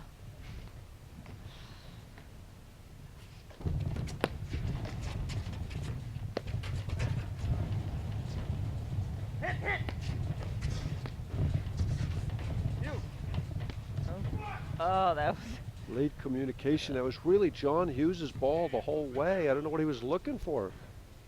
Amazing, isn't it? There were 3 or 4 great drives, magnificent volleys, and the point ended on a lame lob that would have Right. landed 3 feet from the net. They weren't ready to hit. right. Isn't that the essence of paddle? It is. You know, a winning shot becomes a losing shot in a matter of seconds. Okay, so big hold for LePivert. And we'll see who it is to serve. I assume it's going to be John Hughes, but now it looks like Mark Powers. I'm surprised the teams have stayed on their sides. You know, John Hughes starts the match. Yeah. Sun is obviously not an issue here. I think John's got a better serve, too.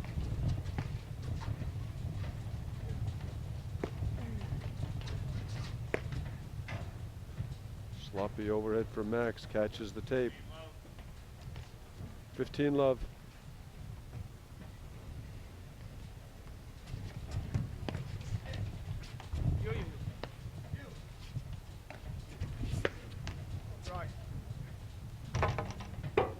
George really wasn't set up to drive that ball. He was moving sideways instead of forward. Yeah, they've done such a good job of taking him out of play that you wonder if he gets a little frustrated as he bangs a forehand off the back wires.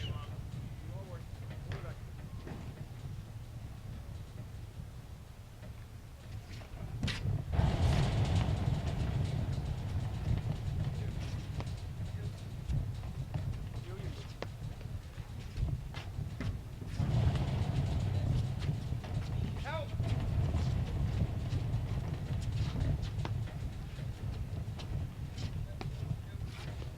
You.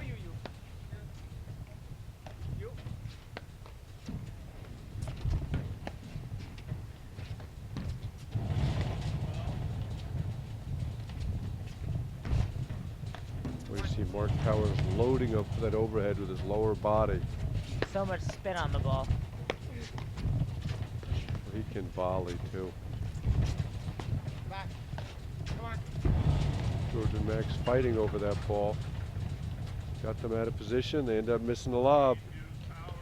It's a quick Hughes game. Powers.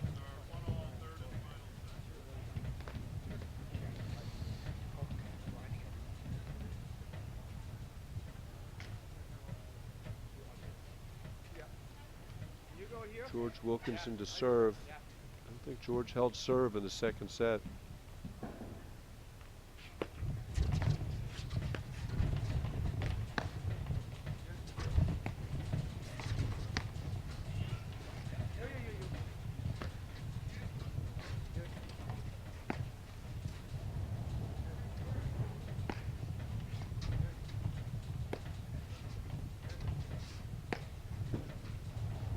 Well, it's already more competitive third set than these two teams played in Boston 2 weeks ago. Very good point. That was close. Cool.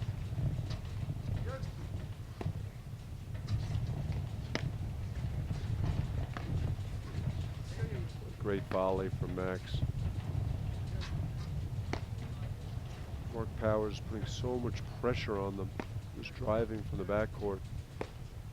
His lobs have gotten a little short, though. He'd set up some better drives if his lobs were deeper. Ooh. Catches the tape there.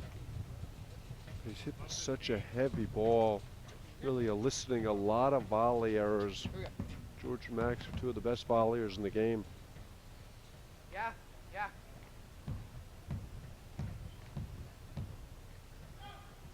Ah! Go!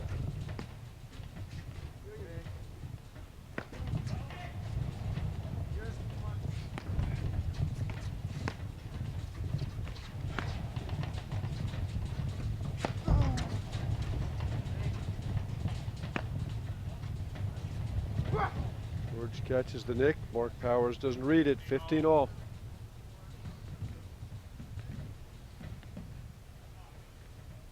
Yeah, yeah. From the view we have here, it's so easy to see the ball when the ball's going to go into the net. It's not that easy when you're down there. Max gets caught reaching. Should have been in a defensive position there, and he got too aggressive. 15-30. Danger time.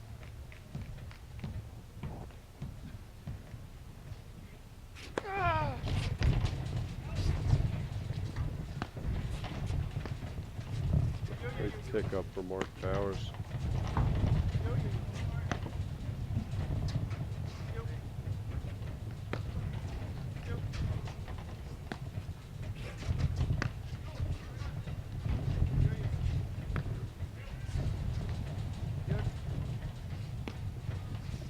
Mark Powers, some athlete, isn't he, Lauren? Quickness to get that ball. And then even if George had gone at him, he was ducked well under the net.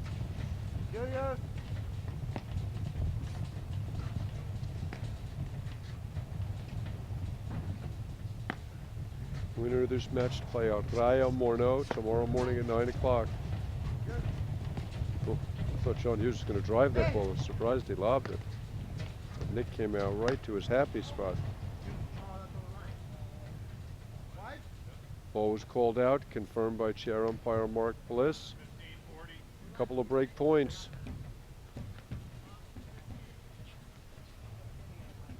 Right now it looks to me like Hughes Powers are the stronger team.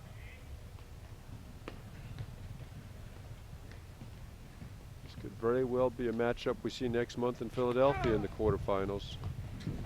You just feel like, you saw George's frustration there, but you just feel like Hughes and Powers could pull away with this match. Whereas if Wilkinson and LePivert had won that game, okay, it's 2-1. But that feels, every game they lose feels very important. Hughes and Powers look calmer and stronger right now. Here's the end of our Grand Prix schedule. We started the season off in Patterson. We went to Chicago for the charities, Cincinnati for the Midwesterns. Beautiful weekend up in Boston 2 weeks ago, and we're finishing it up today. We'll have to get Ray Crosta to check the standings for us, but I think unless Hughes Powers win the tournament, then LePivert Wilkinson will win the Blanchard Cup, with LePivert repeating. Okay. 2-1.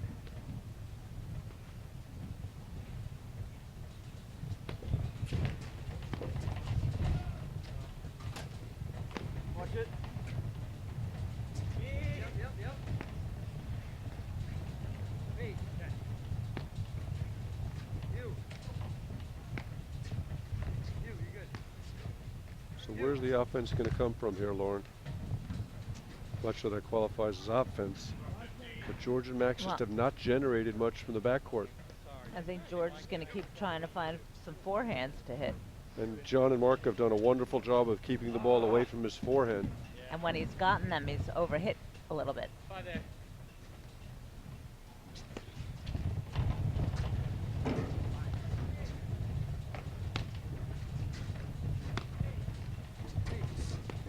Right now, Mark Powers is unquestionably the best player on the court. Yeah, definitely right now. Played a terrific match.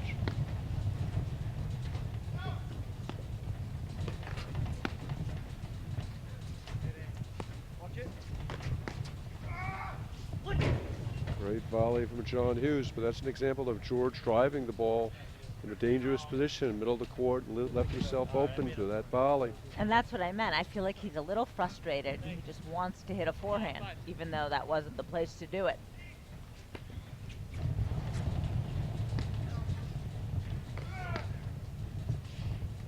That's some volley from John Hughes. George hit his target right in the money.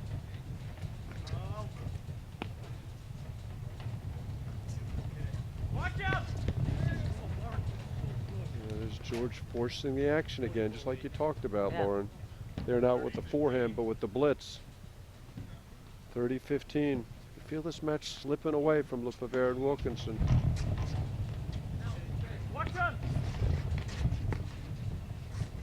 Another blitz.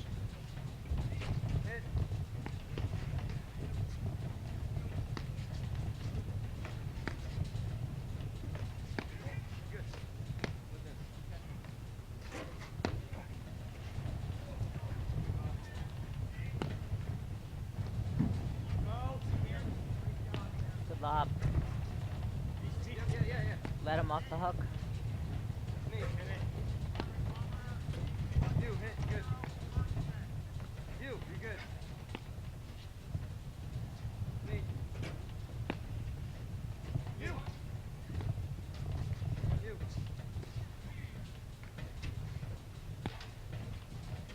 good. Me.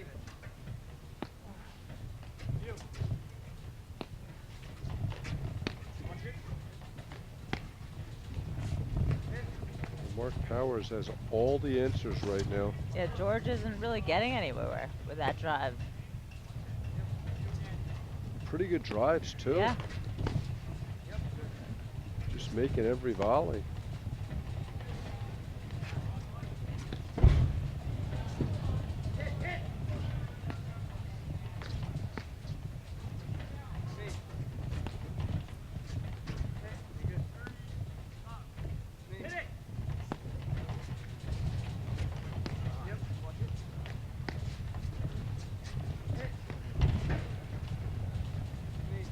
Great scrambling by Hughes and Powers at the net again.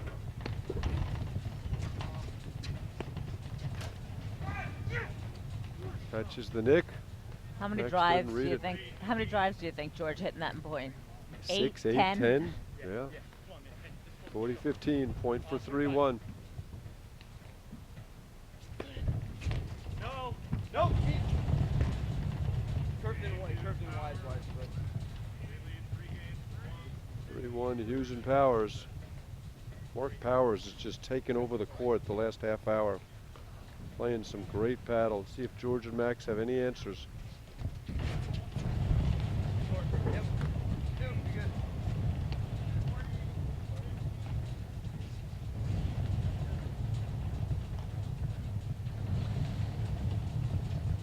You. Okay.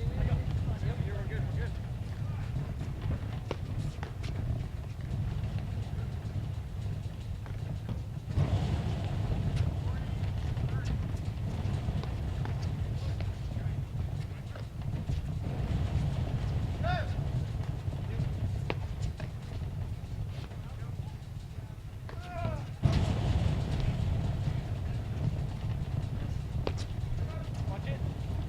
Boy, he's just playing He some really great paddle right Set now. that up well, didn't he? You hit. Pulled George all the way over, went the other way.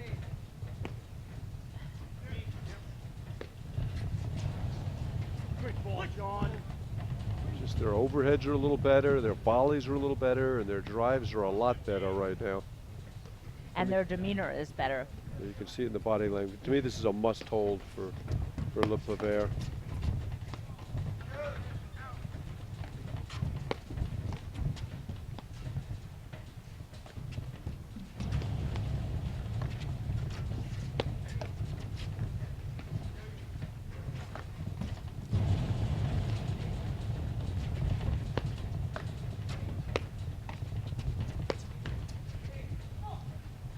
Catches the tape and goes wide there.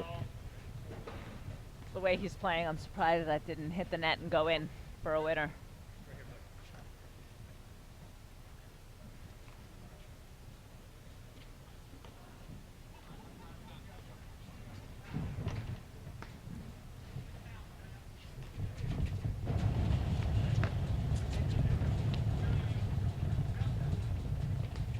Great lob from John.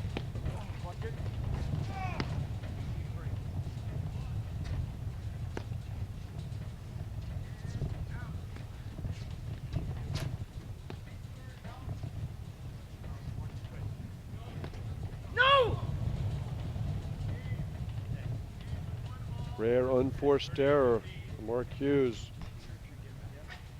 Mark Powers. Mark Powers, thank first you. bad mistake we've seen from him all set.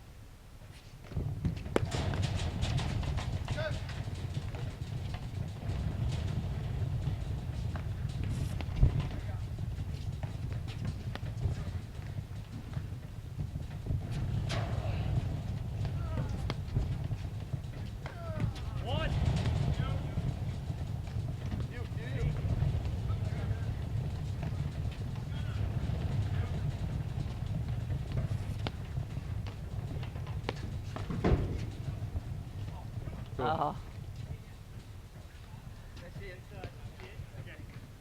So 30-all. Now, Lauren, some people would suggest that maybe George and Max should switch in the backcourt and get that big Wilkinson forehand in the middle. But George is not real comfortable on the ad side. Doesn't deal with the spins as well as Max does. Doesn't return as well from that side. Okay, yeah, 30-all. doesn't seem like something that they like to do. Critical point. Max faults. If Jerry Viat was here, she might say the water's going down the drain.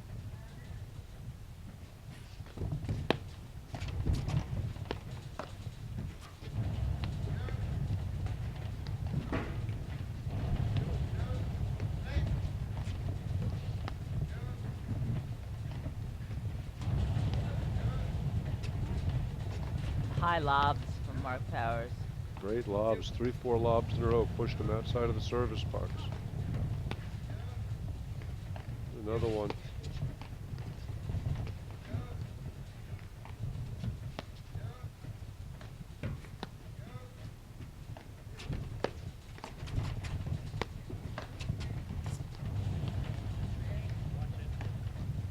The ball just explodes off his paddle, doesn't it?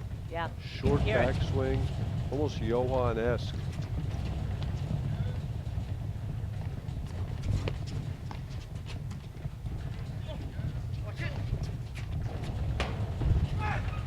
Great overhead for Max, takes us back to deuce.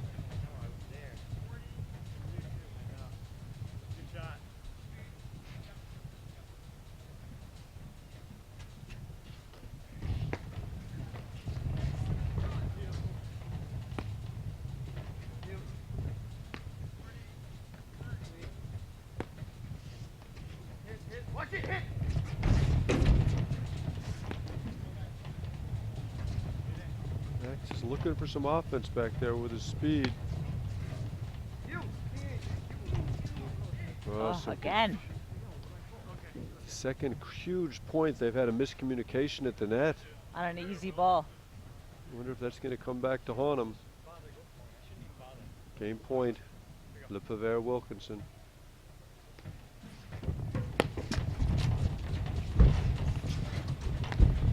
A great cover from John Hughes there. Mark Powers read that like a book. Hit that great lob, saw they were confused, blitzed behind it, put the volley away.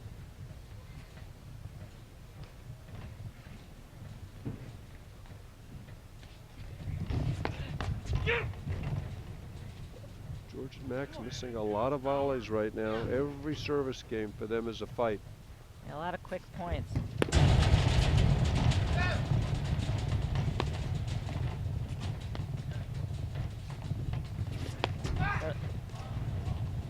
Mark finally misses one. It's interesting, all these opportunities going awry for Hughes Powers to get up a double break. If Max can wiggle out of this game, It's going to change the entire complexion of the match potentially. Absolutely. It'll be a big boost for George and Max if they can come through here this game here.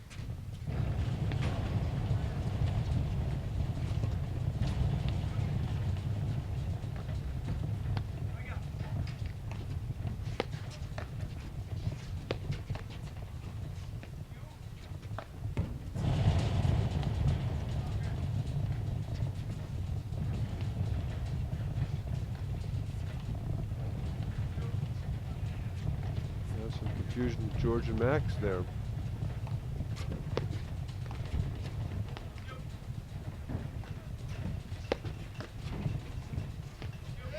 That's a great drive from Mark Powers. Found that right hip of George's.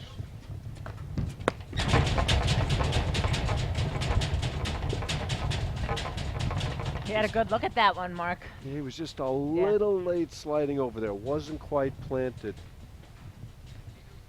Game point for LePivert and Wilkinson. It's gonna pop open. Gate popped open. Mark Powers goes and closes it.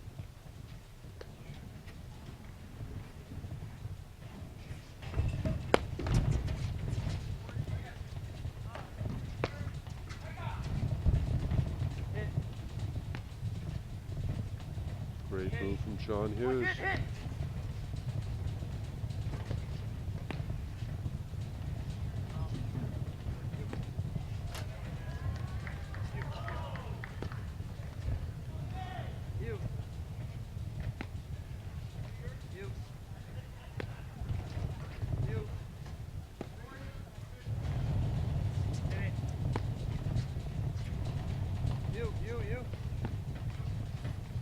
We hope to have some updates for you in the other two quarterfinals. Brad Easterbrook is out there.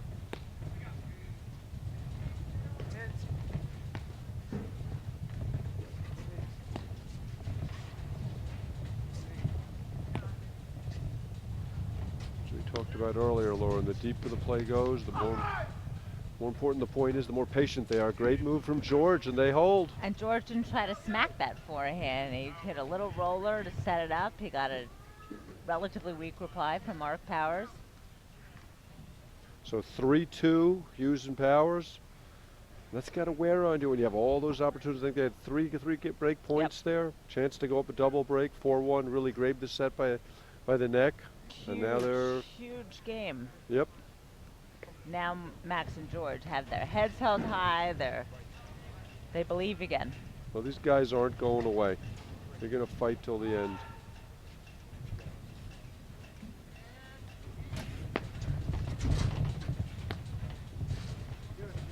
Such a smart play for Mark Powers. In trouble, just threw up the lob, half volley lob and retreat.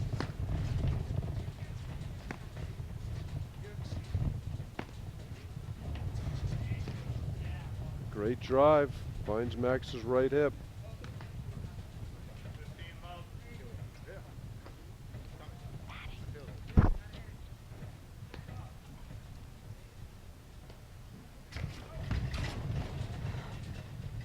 Jared Palmer and Drew Broderick are up 2-1 in their quarterfinal.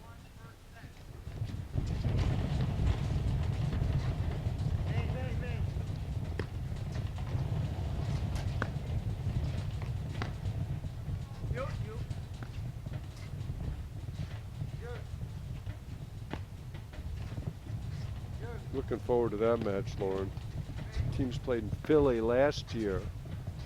Went 3 sets. Dan Regan has taken some major steps as a player, as has Mick Ordoya. That's a fun team to watch. They are explosive.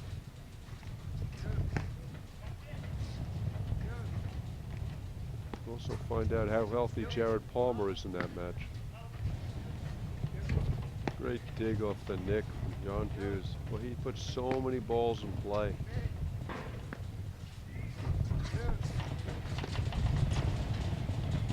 Oh, great get. He's just a tremendous scrambler, John Hughes. Look at that, another one. Hey, come on! Positive energy from Max, 15-30.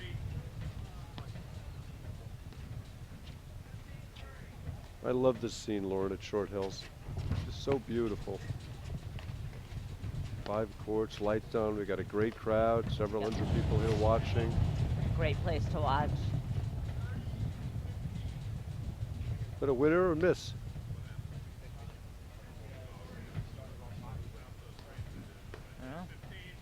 Yeah, I think that ball went under the net. I think it's 15-40. No wonder they didn't go for it.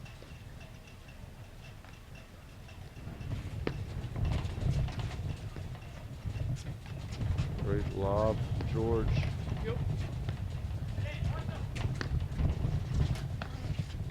Great blitz from Wilkinson. Great stuff.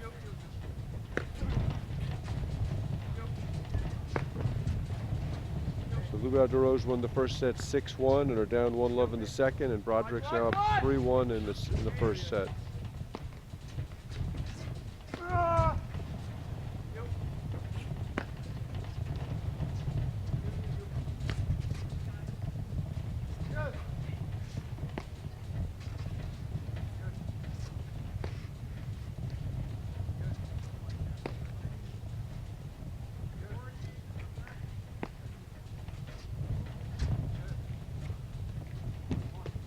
Wow, Mark Powers misses the lob.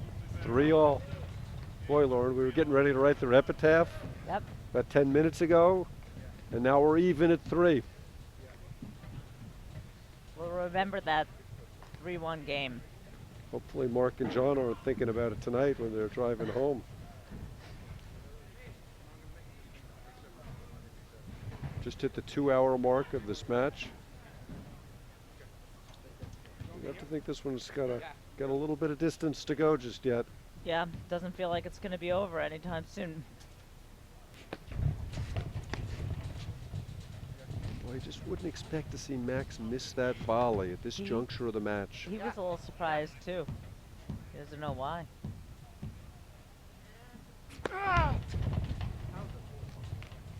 Missed volley and a fault. You just fought back from potentially a double break scenario.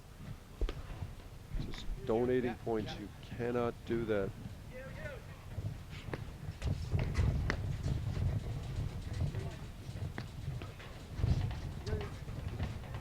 And that's been Max and George's big issue this year, is they just haven't played the big points well enough. Kind of gone away for stretches. Been right there with a lot of teams. And more often than not, have come up on the short end. They've had a lot of close matches.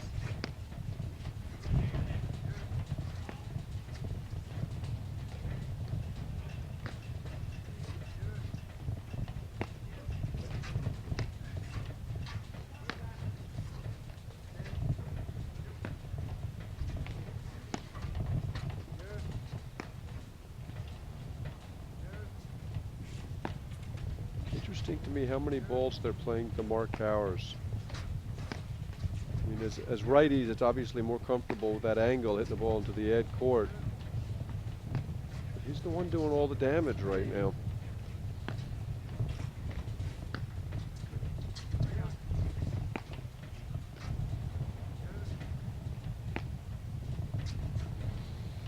Oh, great through ball. George gets caught hanging in there. Love 40.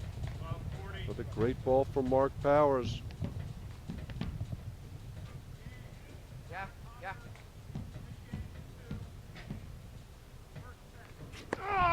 Big shout out to APA webmaster Isabel Caban, who does a stellar job.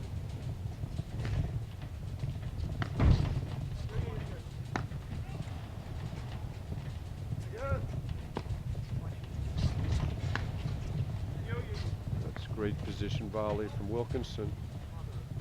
Misses the overhead. And they're right back behind again, Lauren. They just can't seem to get ahead.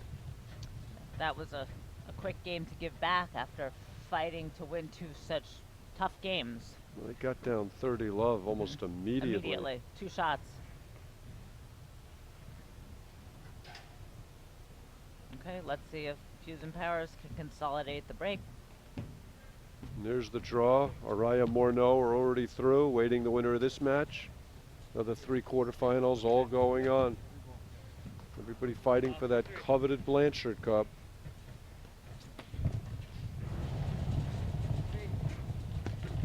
We're going to try and get an update from Ray Crosta, but I believe that LePivert and Wilkinson may have clinched the Blanchard Cup with making the quarterfinals.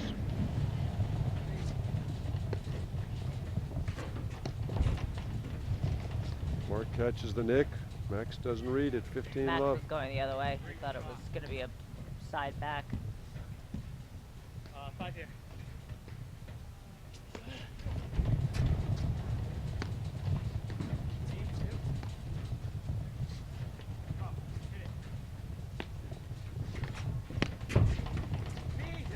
Just another wonderful volley from Mark Powers. George hit a great ball, caught him out of position, and Mark had the answer. He still managed to hit a good deep volley.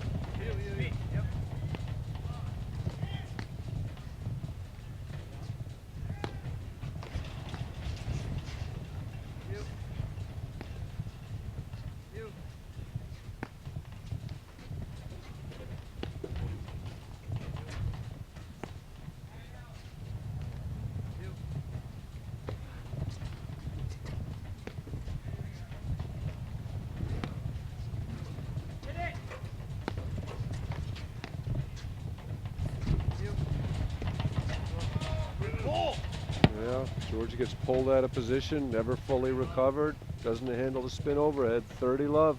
You think he's coming too far over to hit that forehand? Yeah, that time he clearly did.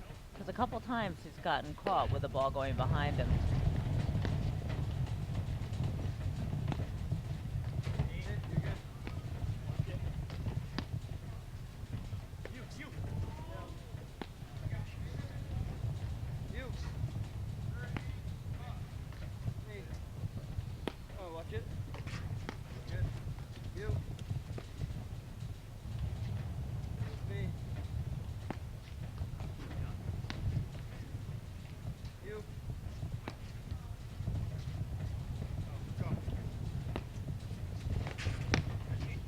Great volley.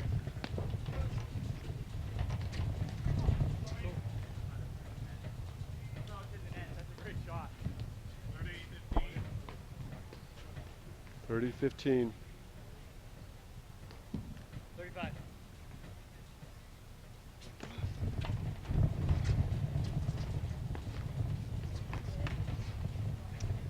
Well, that's a good ball. George just fails to execute. One of the differences I see out there, Lauren, is Max is lobbing return to serve virtually every point, whereas Hughes and Powers are really looking to attack. And that's a lot to give up. Yep. Such an offensive shot, the return to serve.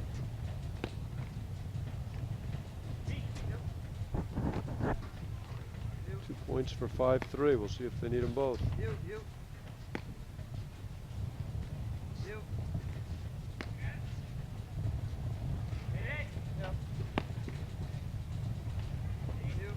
George lobbing that ball in Max's alley. He's way out of position, then he's got to run back 15-20 feet, and he bangs a forehand off the back wires. 5-3 Hughes and Powers. Another update, Lubau and DeRose, after winning the first set, are up 3-1 in the second set. 6-1, 3-1. That get any hand? Now let's see if Hughes Powers can close. They've had some issues in this situation. They tend to play better from behind than they do from ahead.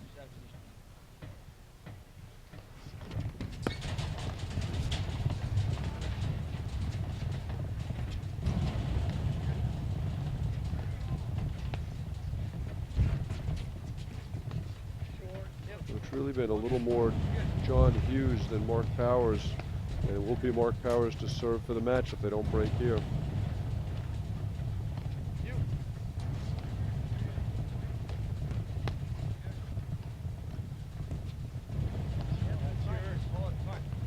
Quick plug for the National League Championship, Lauren. In Chicago, first weekend in April, they're expecting 1,200 teams. Really an exciting event. Yeah, should be a great event. Great opportunity to people have that experience of playing people other than in their local league from all over the country. 30 love.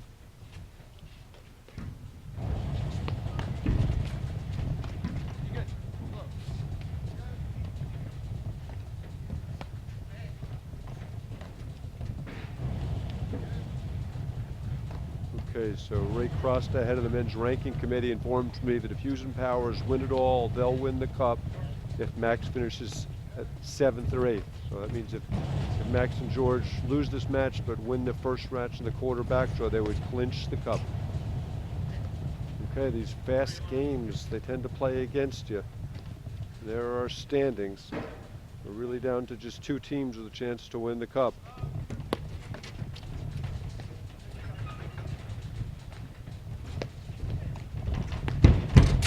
That's a great athletic move by John Hughes. He had to go a long way to get that volley. The epitome of fast feet, slow hands. 40-15.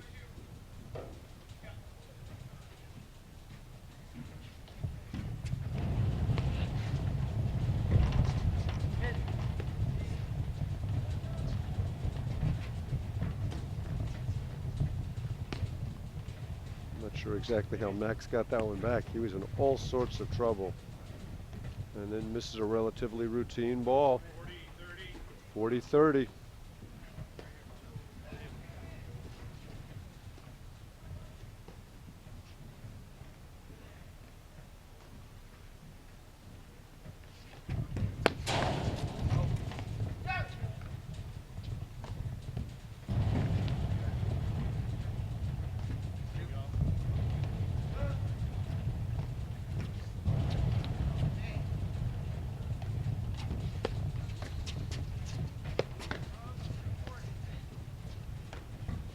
Wilkinson on top of that net.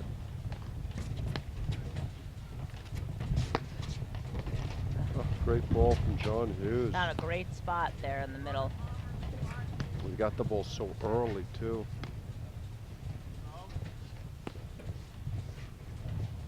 They just There, turned George. game Broderick Palmer. They lead 5-2, but we'll try and get some confirmation on that.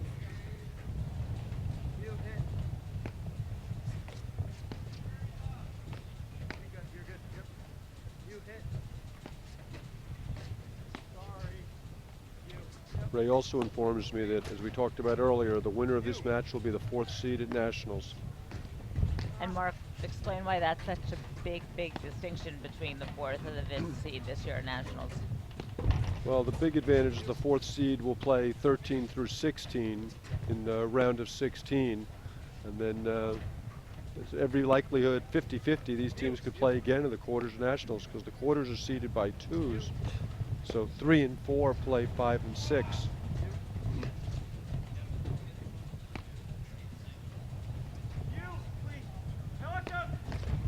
Oh, great blitz by Max, and he misses the shot. Back to deuce, 2 points for the match. From 40 Love. 3 points in a row to Hughes and Powers. It's deuce.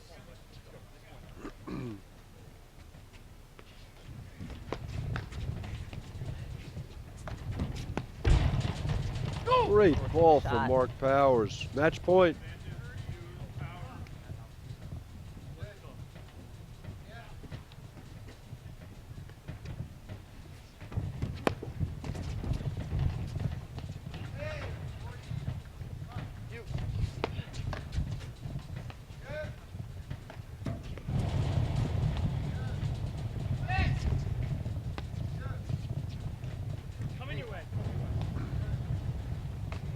Powers had 2 match points in the second set up in Boston against these guys and failed to convert. Weren't they up 5 Love in the tiebreaker? Yep, they lost 6 consecutive points or losing at 8-6.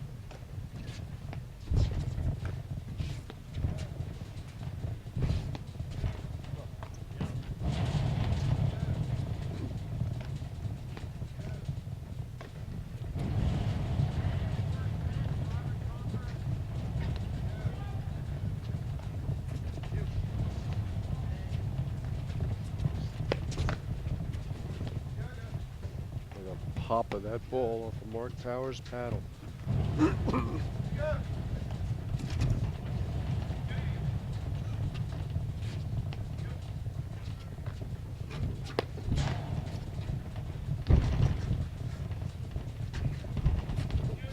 Wow.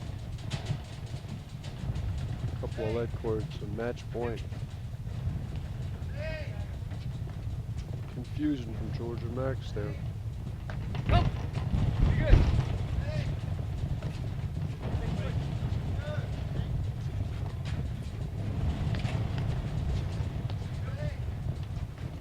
Just a great point from all four players.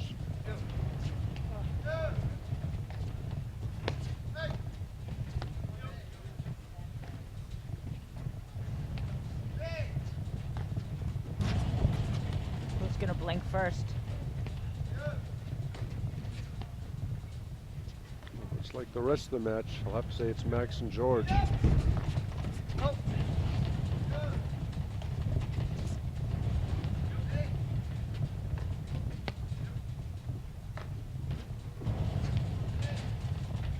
We get a timer on this point. A little confusion there. Knocked rackets. What do you think, Lauren? How's the point gonna end?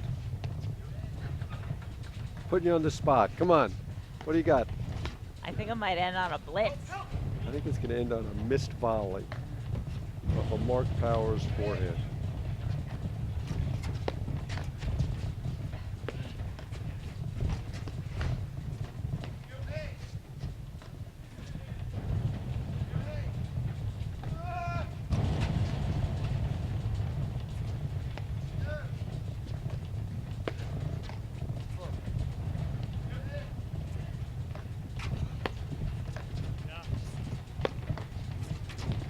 Oh, great stab from George.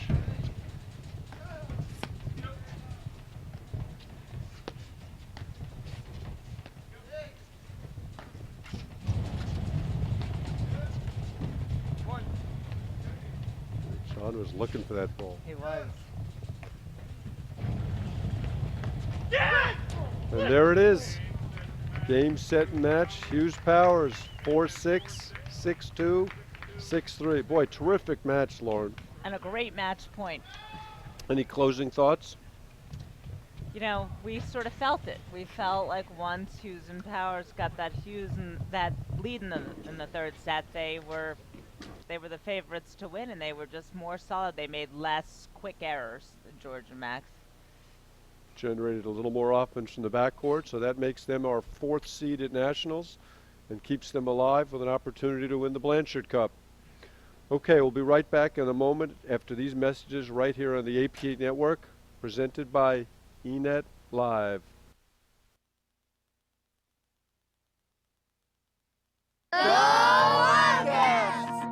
The more they raise their hands out there, the more they'll raise their hands in here. Good Sports gives kids the lifelong benefits of sports by providing equipment to those most in need.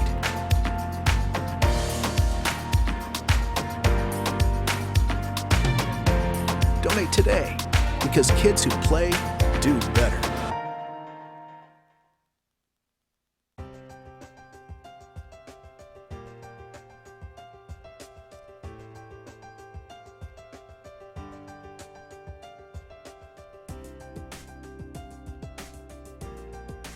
You have to have a passion for taking care of the customer, and you have to do your job as if your last name was Uline. For my business, everything's go, go, go, and the customer service alone is one of the most valuable things for us. We can call and the phone's picked up immediately. We never have to wait in a queue. The phones don't ring at least half the time because they go directly into the headsets of our customer service representatives because they know we're waiting for it, and it can be a very fast transaction for them. Order placed by 6 o'clock p.m., order ships out, customer gets that product more often than not in one business day, unheard of. And oftentimes I'll walk in and the staff will have already pulled my paperwork. They'll be pulling the order right to my vehicle. I'm here for no more than a couple of minutes. Service has been great. I've been coming here for about 4 or 5 years now. I think it's a top-notch company because they work the same as I do, very organized. Not only are those orders going out the door quickly, but accurately. We live and breathe reliability. But we really do care of a product's returned. We do care if it's not working right. We try to do it better every day. Every single person looks at customer comments. I mean, that's where we learn. Every customer means everything. Come to Uline because service has always been much, much better here. Always feel like you're treated like you're appreciated, you know. We do it well. We do it real well. They love us. They absolutely love us. A customer, when they buy from us, we don't give them a reason to look elsewhere. Once a customer gets used to that, why would you want to leave? We treat you well.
Hello and welcome to the APTA Grand Prix Series. We are live at the Short Hills Club in Summit, New Jersey on the APTA network, presented by eNet Live in association with Kirk Media Production.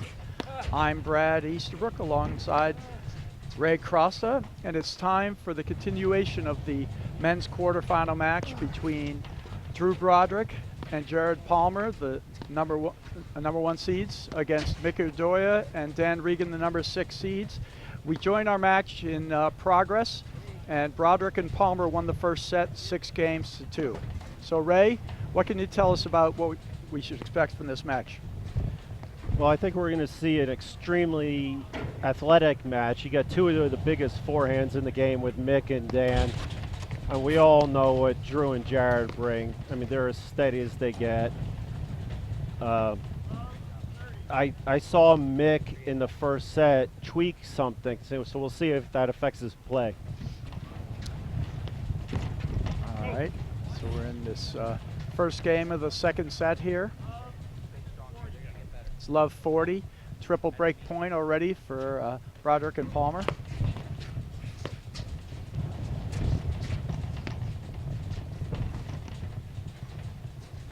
Udoya and Regan, one of the up-and-coming teams on the tour. You know, Mick Udoya, incredibly athletic, tons of power, lefty. Wow, great cut. Dan Regan has great volleys, super steady.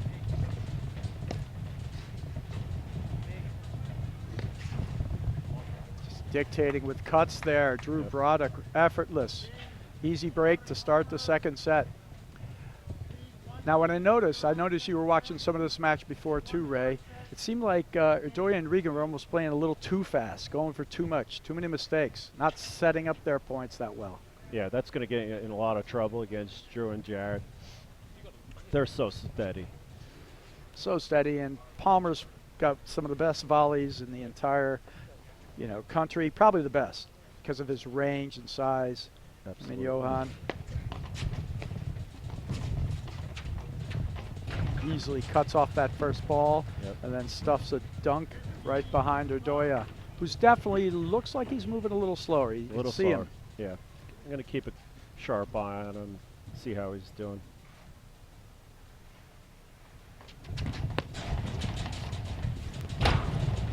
Great ball.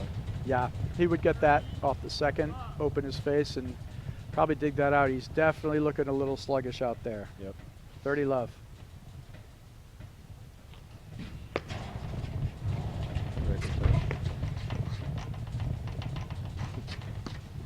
Very casual there by Drew. Drew is amazing at dropping his paddle down and getting balls off the screen from basically an inch off the ground.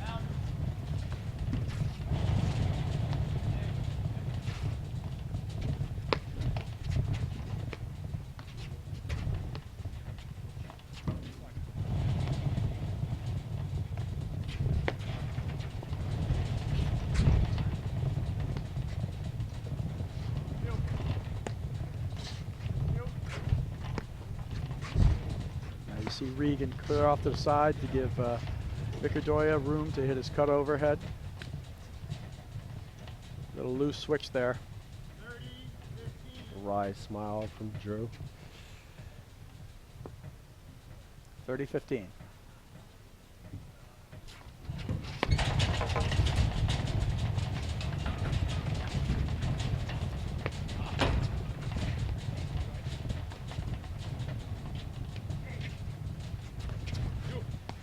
Great cut overheads. That ball, I think, even spun off his paddle, actually. Yep. You might want to aim that ball more to his left there because it's going to spin such heavy action from Broderick.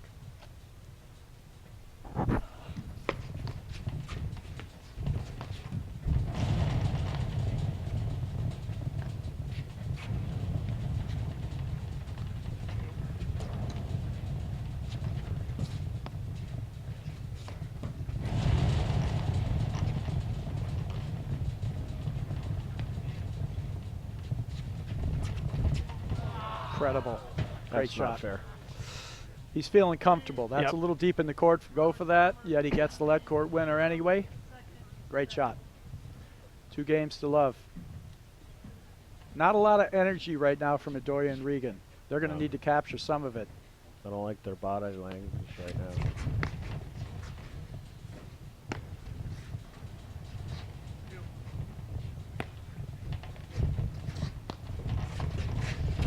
Great shot by Broderick. It's a frequent move you'll see from him. He moves to the middle, block lobs, baits you to go into his corner. And that's one of his big offensive shots, taking that high forehand. There it is again. I would serve him slow to the middle. Yep, every time. Make him beat you with the backhand. Which he might do. Yeah, no, he's got a great backhand. It's just not as penetrating as forehand. Oh, absolutely. That's the strategy play for sure.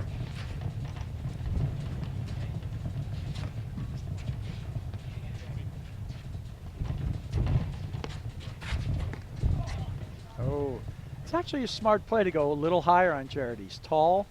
He gets almost anything. His hands are down, and he goes up a little, catches him in the chest. Good play. 15-30.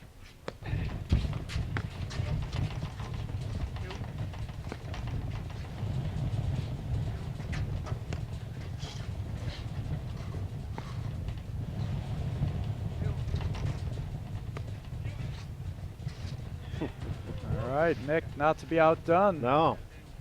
Whatever you can do, I can do better. That was a good spinner right there.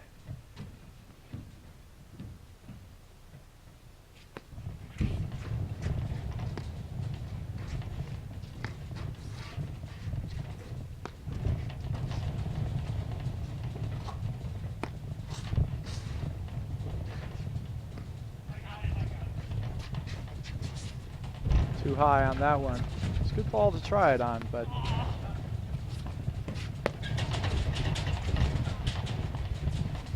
now one of the things this year that's been interesting is Palmer's had very little court time. Yep.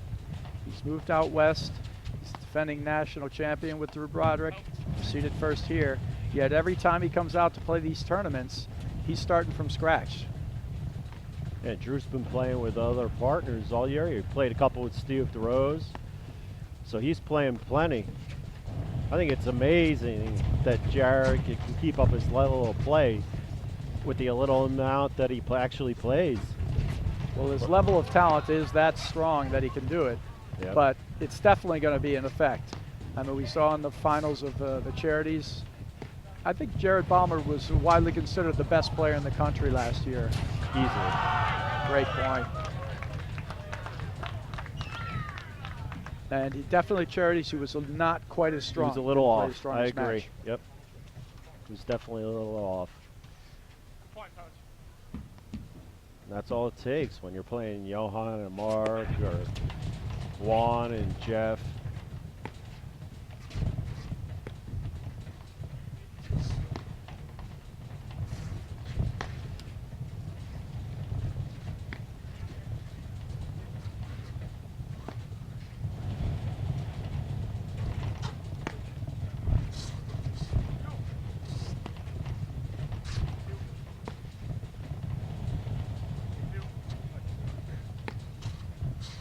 The winner of this match will go on to play Steve DeRose and John Lubau in tomorrow's semifinals. The other semifinal is set. It's Juan Araya and Jeff Morneau against John Hughes and Mark Powers. And Araya and Morneau own a 2-0 record against them this year. Although one of the matches, Hughes and Powers were up, I think 6-2, 4-1, but couldn't close it out. What a get. Great cuts. But easily gotten. He's so quick. He's so rangy, Palmer.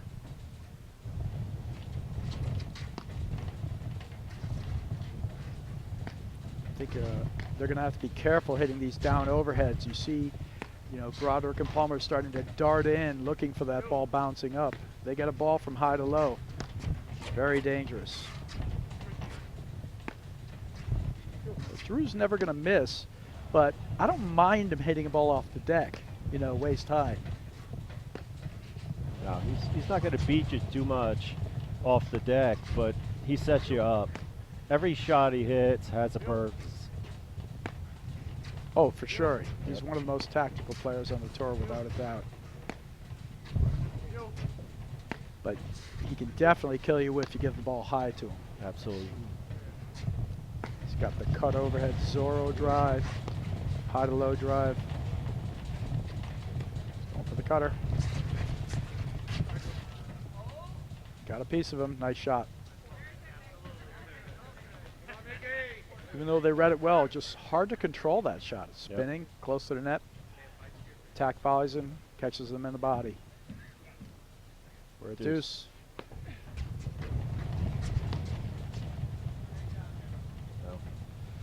You don't see Dan miss too many volleys. It's a great volleyer. Yep. Yeah, Doria Regan have great balance as a team.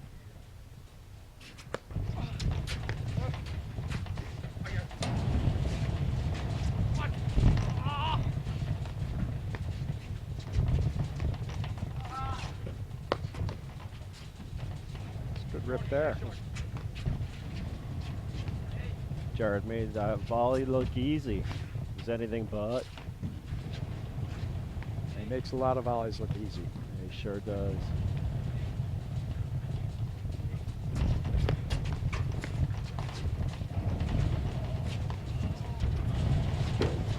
That's one of the things he does so well. You think you're hitting an offensive shot against him, and he stuffs your ball back at it. Yep.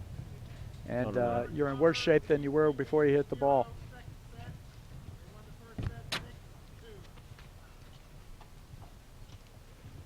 All right, so that's 3-love here in the second set. And Broderick and Palmer have basically been cruising through the draw. I think they had one set that was 6-4 maybe. Go back and check on that. But otherwise, good straight set victories. I'd like to see Mick and Dan slow it down a little bit here.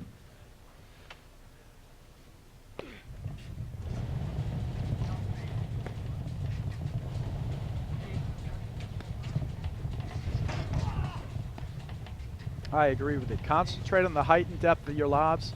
Stop letting Drew cut the ball. If you get the ball high and deep, I don't care how good your cut overhead is. You get the ball to the service line and high enough, nobody's going to hit that offensive and overhead. Drew has a great cut overhead.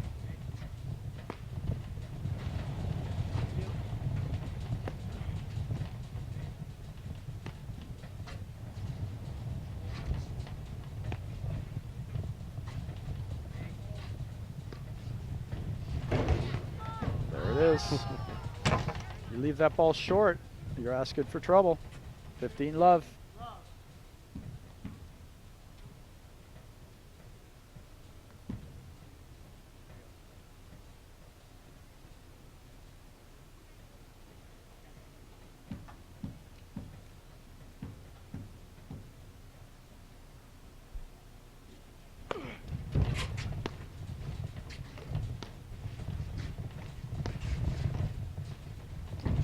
Oh, great pace on that ball.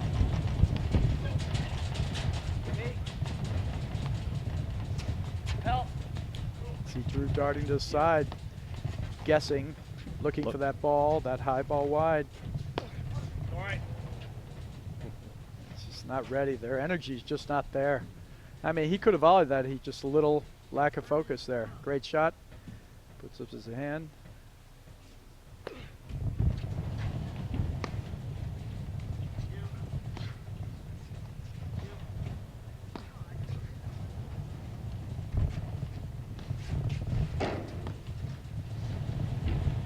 Get better lobs up there. Yeah, Drew's just jerking him around with his overheads. You really got a lot of them deep. Yeah, they need to concentrate on slowing it down and getting the ball back deep. Otherwise, it's going to be over quick.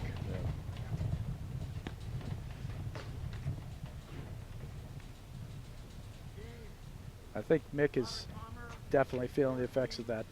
Was it his calf he pulled? I don't know, to be honest with you. But you saw him pull up lane, Yep. right? He hit a forehand, and next thing you know, he was down on the ground. All right, 4 love. Oop. High and tight there from Jared. Little chin music. A little chin music. Benches clearing brawl. I don't know. I think I'd take Mick in that one. What a great shot. Nice dig.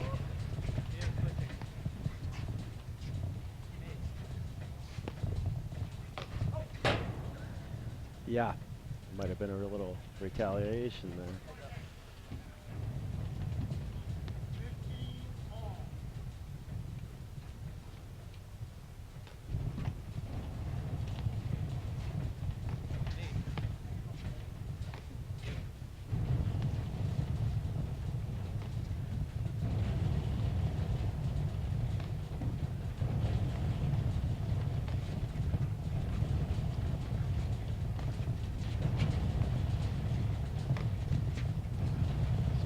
He's going for the drive there. That quarter goes for the cut winner. Just loose shots now. Yeah. A little bit of going through the motions. Definitely like think the injury's hurting him.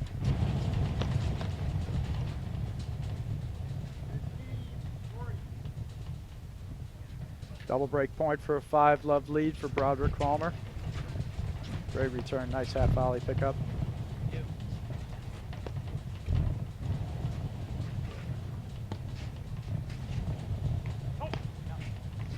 Turnaround drive there. Great cut. 5 love. So on the changeover here, I think now is a good time to recognize our sponsors here. As it's the changeover, 5 love for Broderick and Palmer.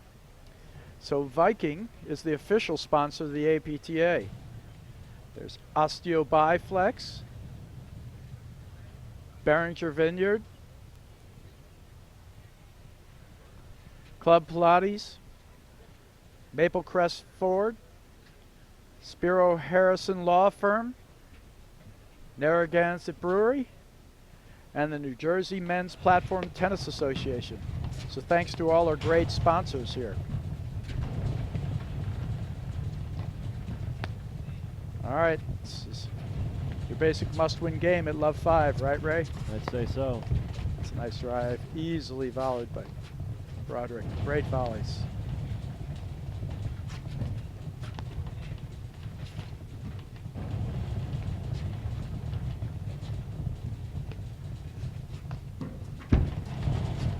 Great cut overheads. And the way Drew does it, he sets his racket, cocks it up there, and then he carves around or carves down and through, so he changes it from a cut drop to a deep cut that spins off the screen, and it's very hard to read it. He's got the most pronounced setup of anybody on the cut overheads. It's actually amazing to watch. His arm just goes straight up. And it's only been in the last couple of years. He didn't have that shot a couple of years ago. Not to this degree for sure. He's one of the best in the game. 30 love.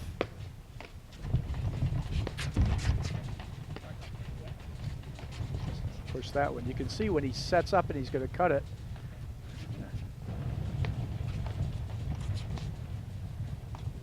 Regan looking at the line there, checking to see if the ball's in. Nice hands. Wow. That's where you got Jared's just amazing. Haha! Cat and mouse, great hands by all players. Smart play there by Broderick. He recognizes the defensive position. It's a lob volley. Mick misses that long. Triple match point.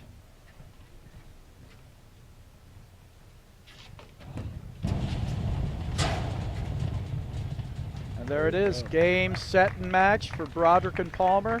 6-2, 6-love in yeoman-like fashion. They've got that out there quickly. They're going to be in great shape for tomorrow. So, Ray, anything you see? Any final comments? Well, Drew and Jared are going to be tough no matter who they play. That they made quick work of Mick and Dan. I don't know if Mick's injury had something to do with that, but their body language just wasn't there. So we know Drew and Jared are the team to beat. It'll be interesting to see how they play it tomorrow. Like you said before, Jared hasn't had a lot of court time. So should be a fun day. I think you'll be doing the match with Mark tomorrow, so good luck. It was fun working with you today.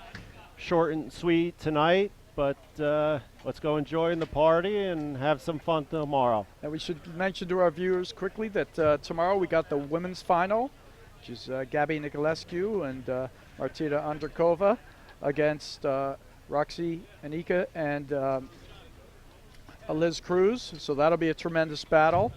And we got our men's semifinals and finals as well.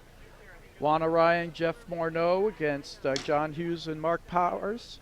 And Broderick and Palmer, who we just saw, are going to be taking on John Lubo and Steve DeRose. So we'll see you all tomorrow. Take care, everybody.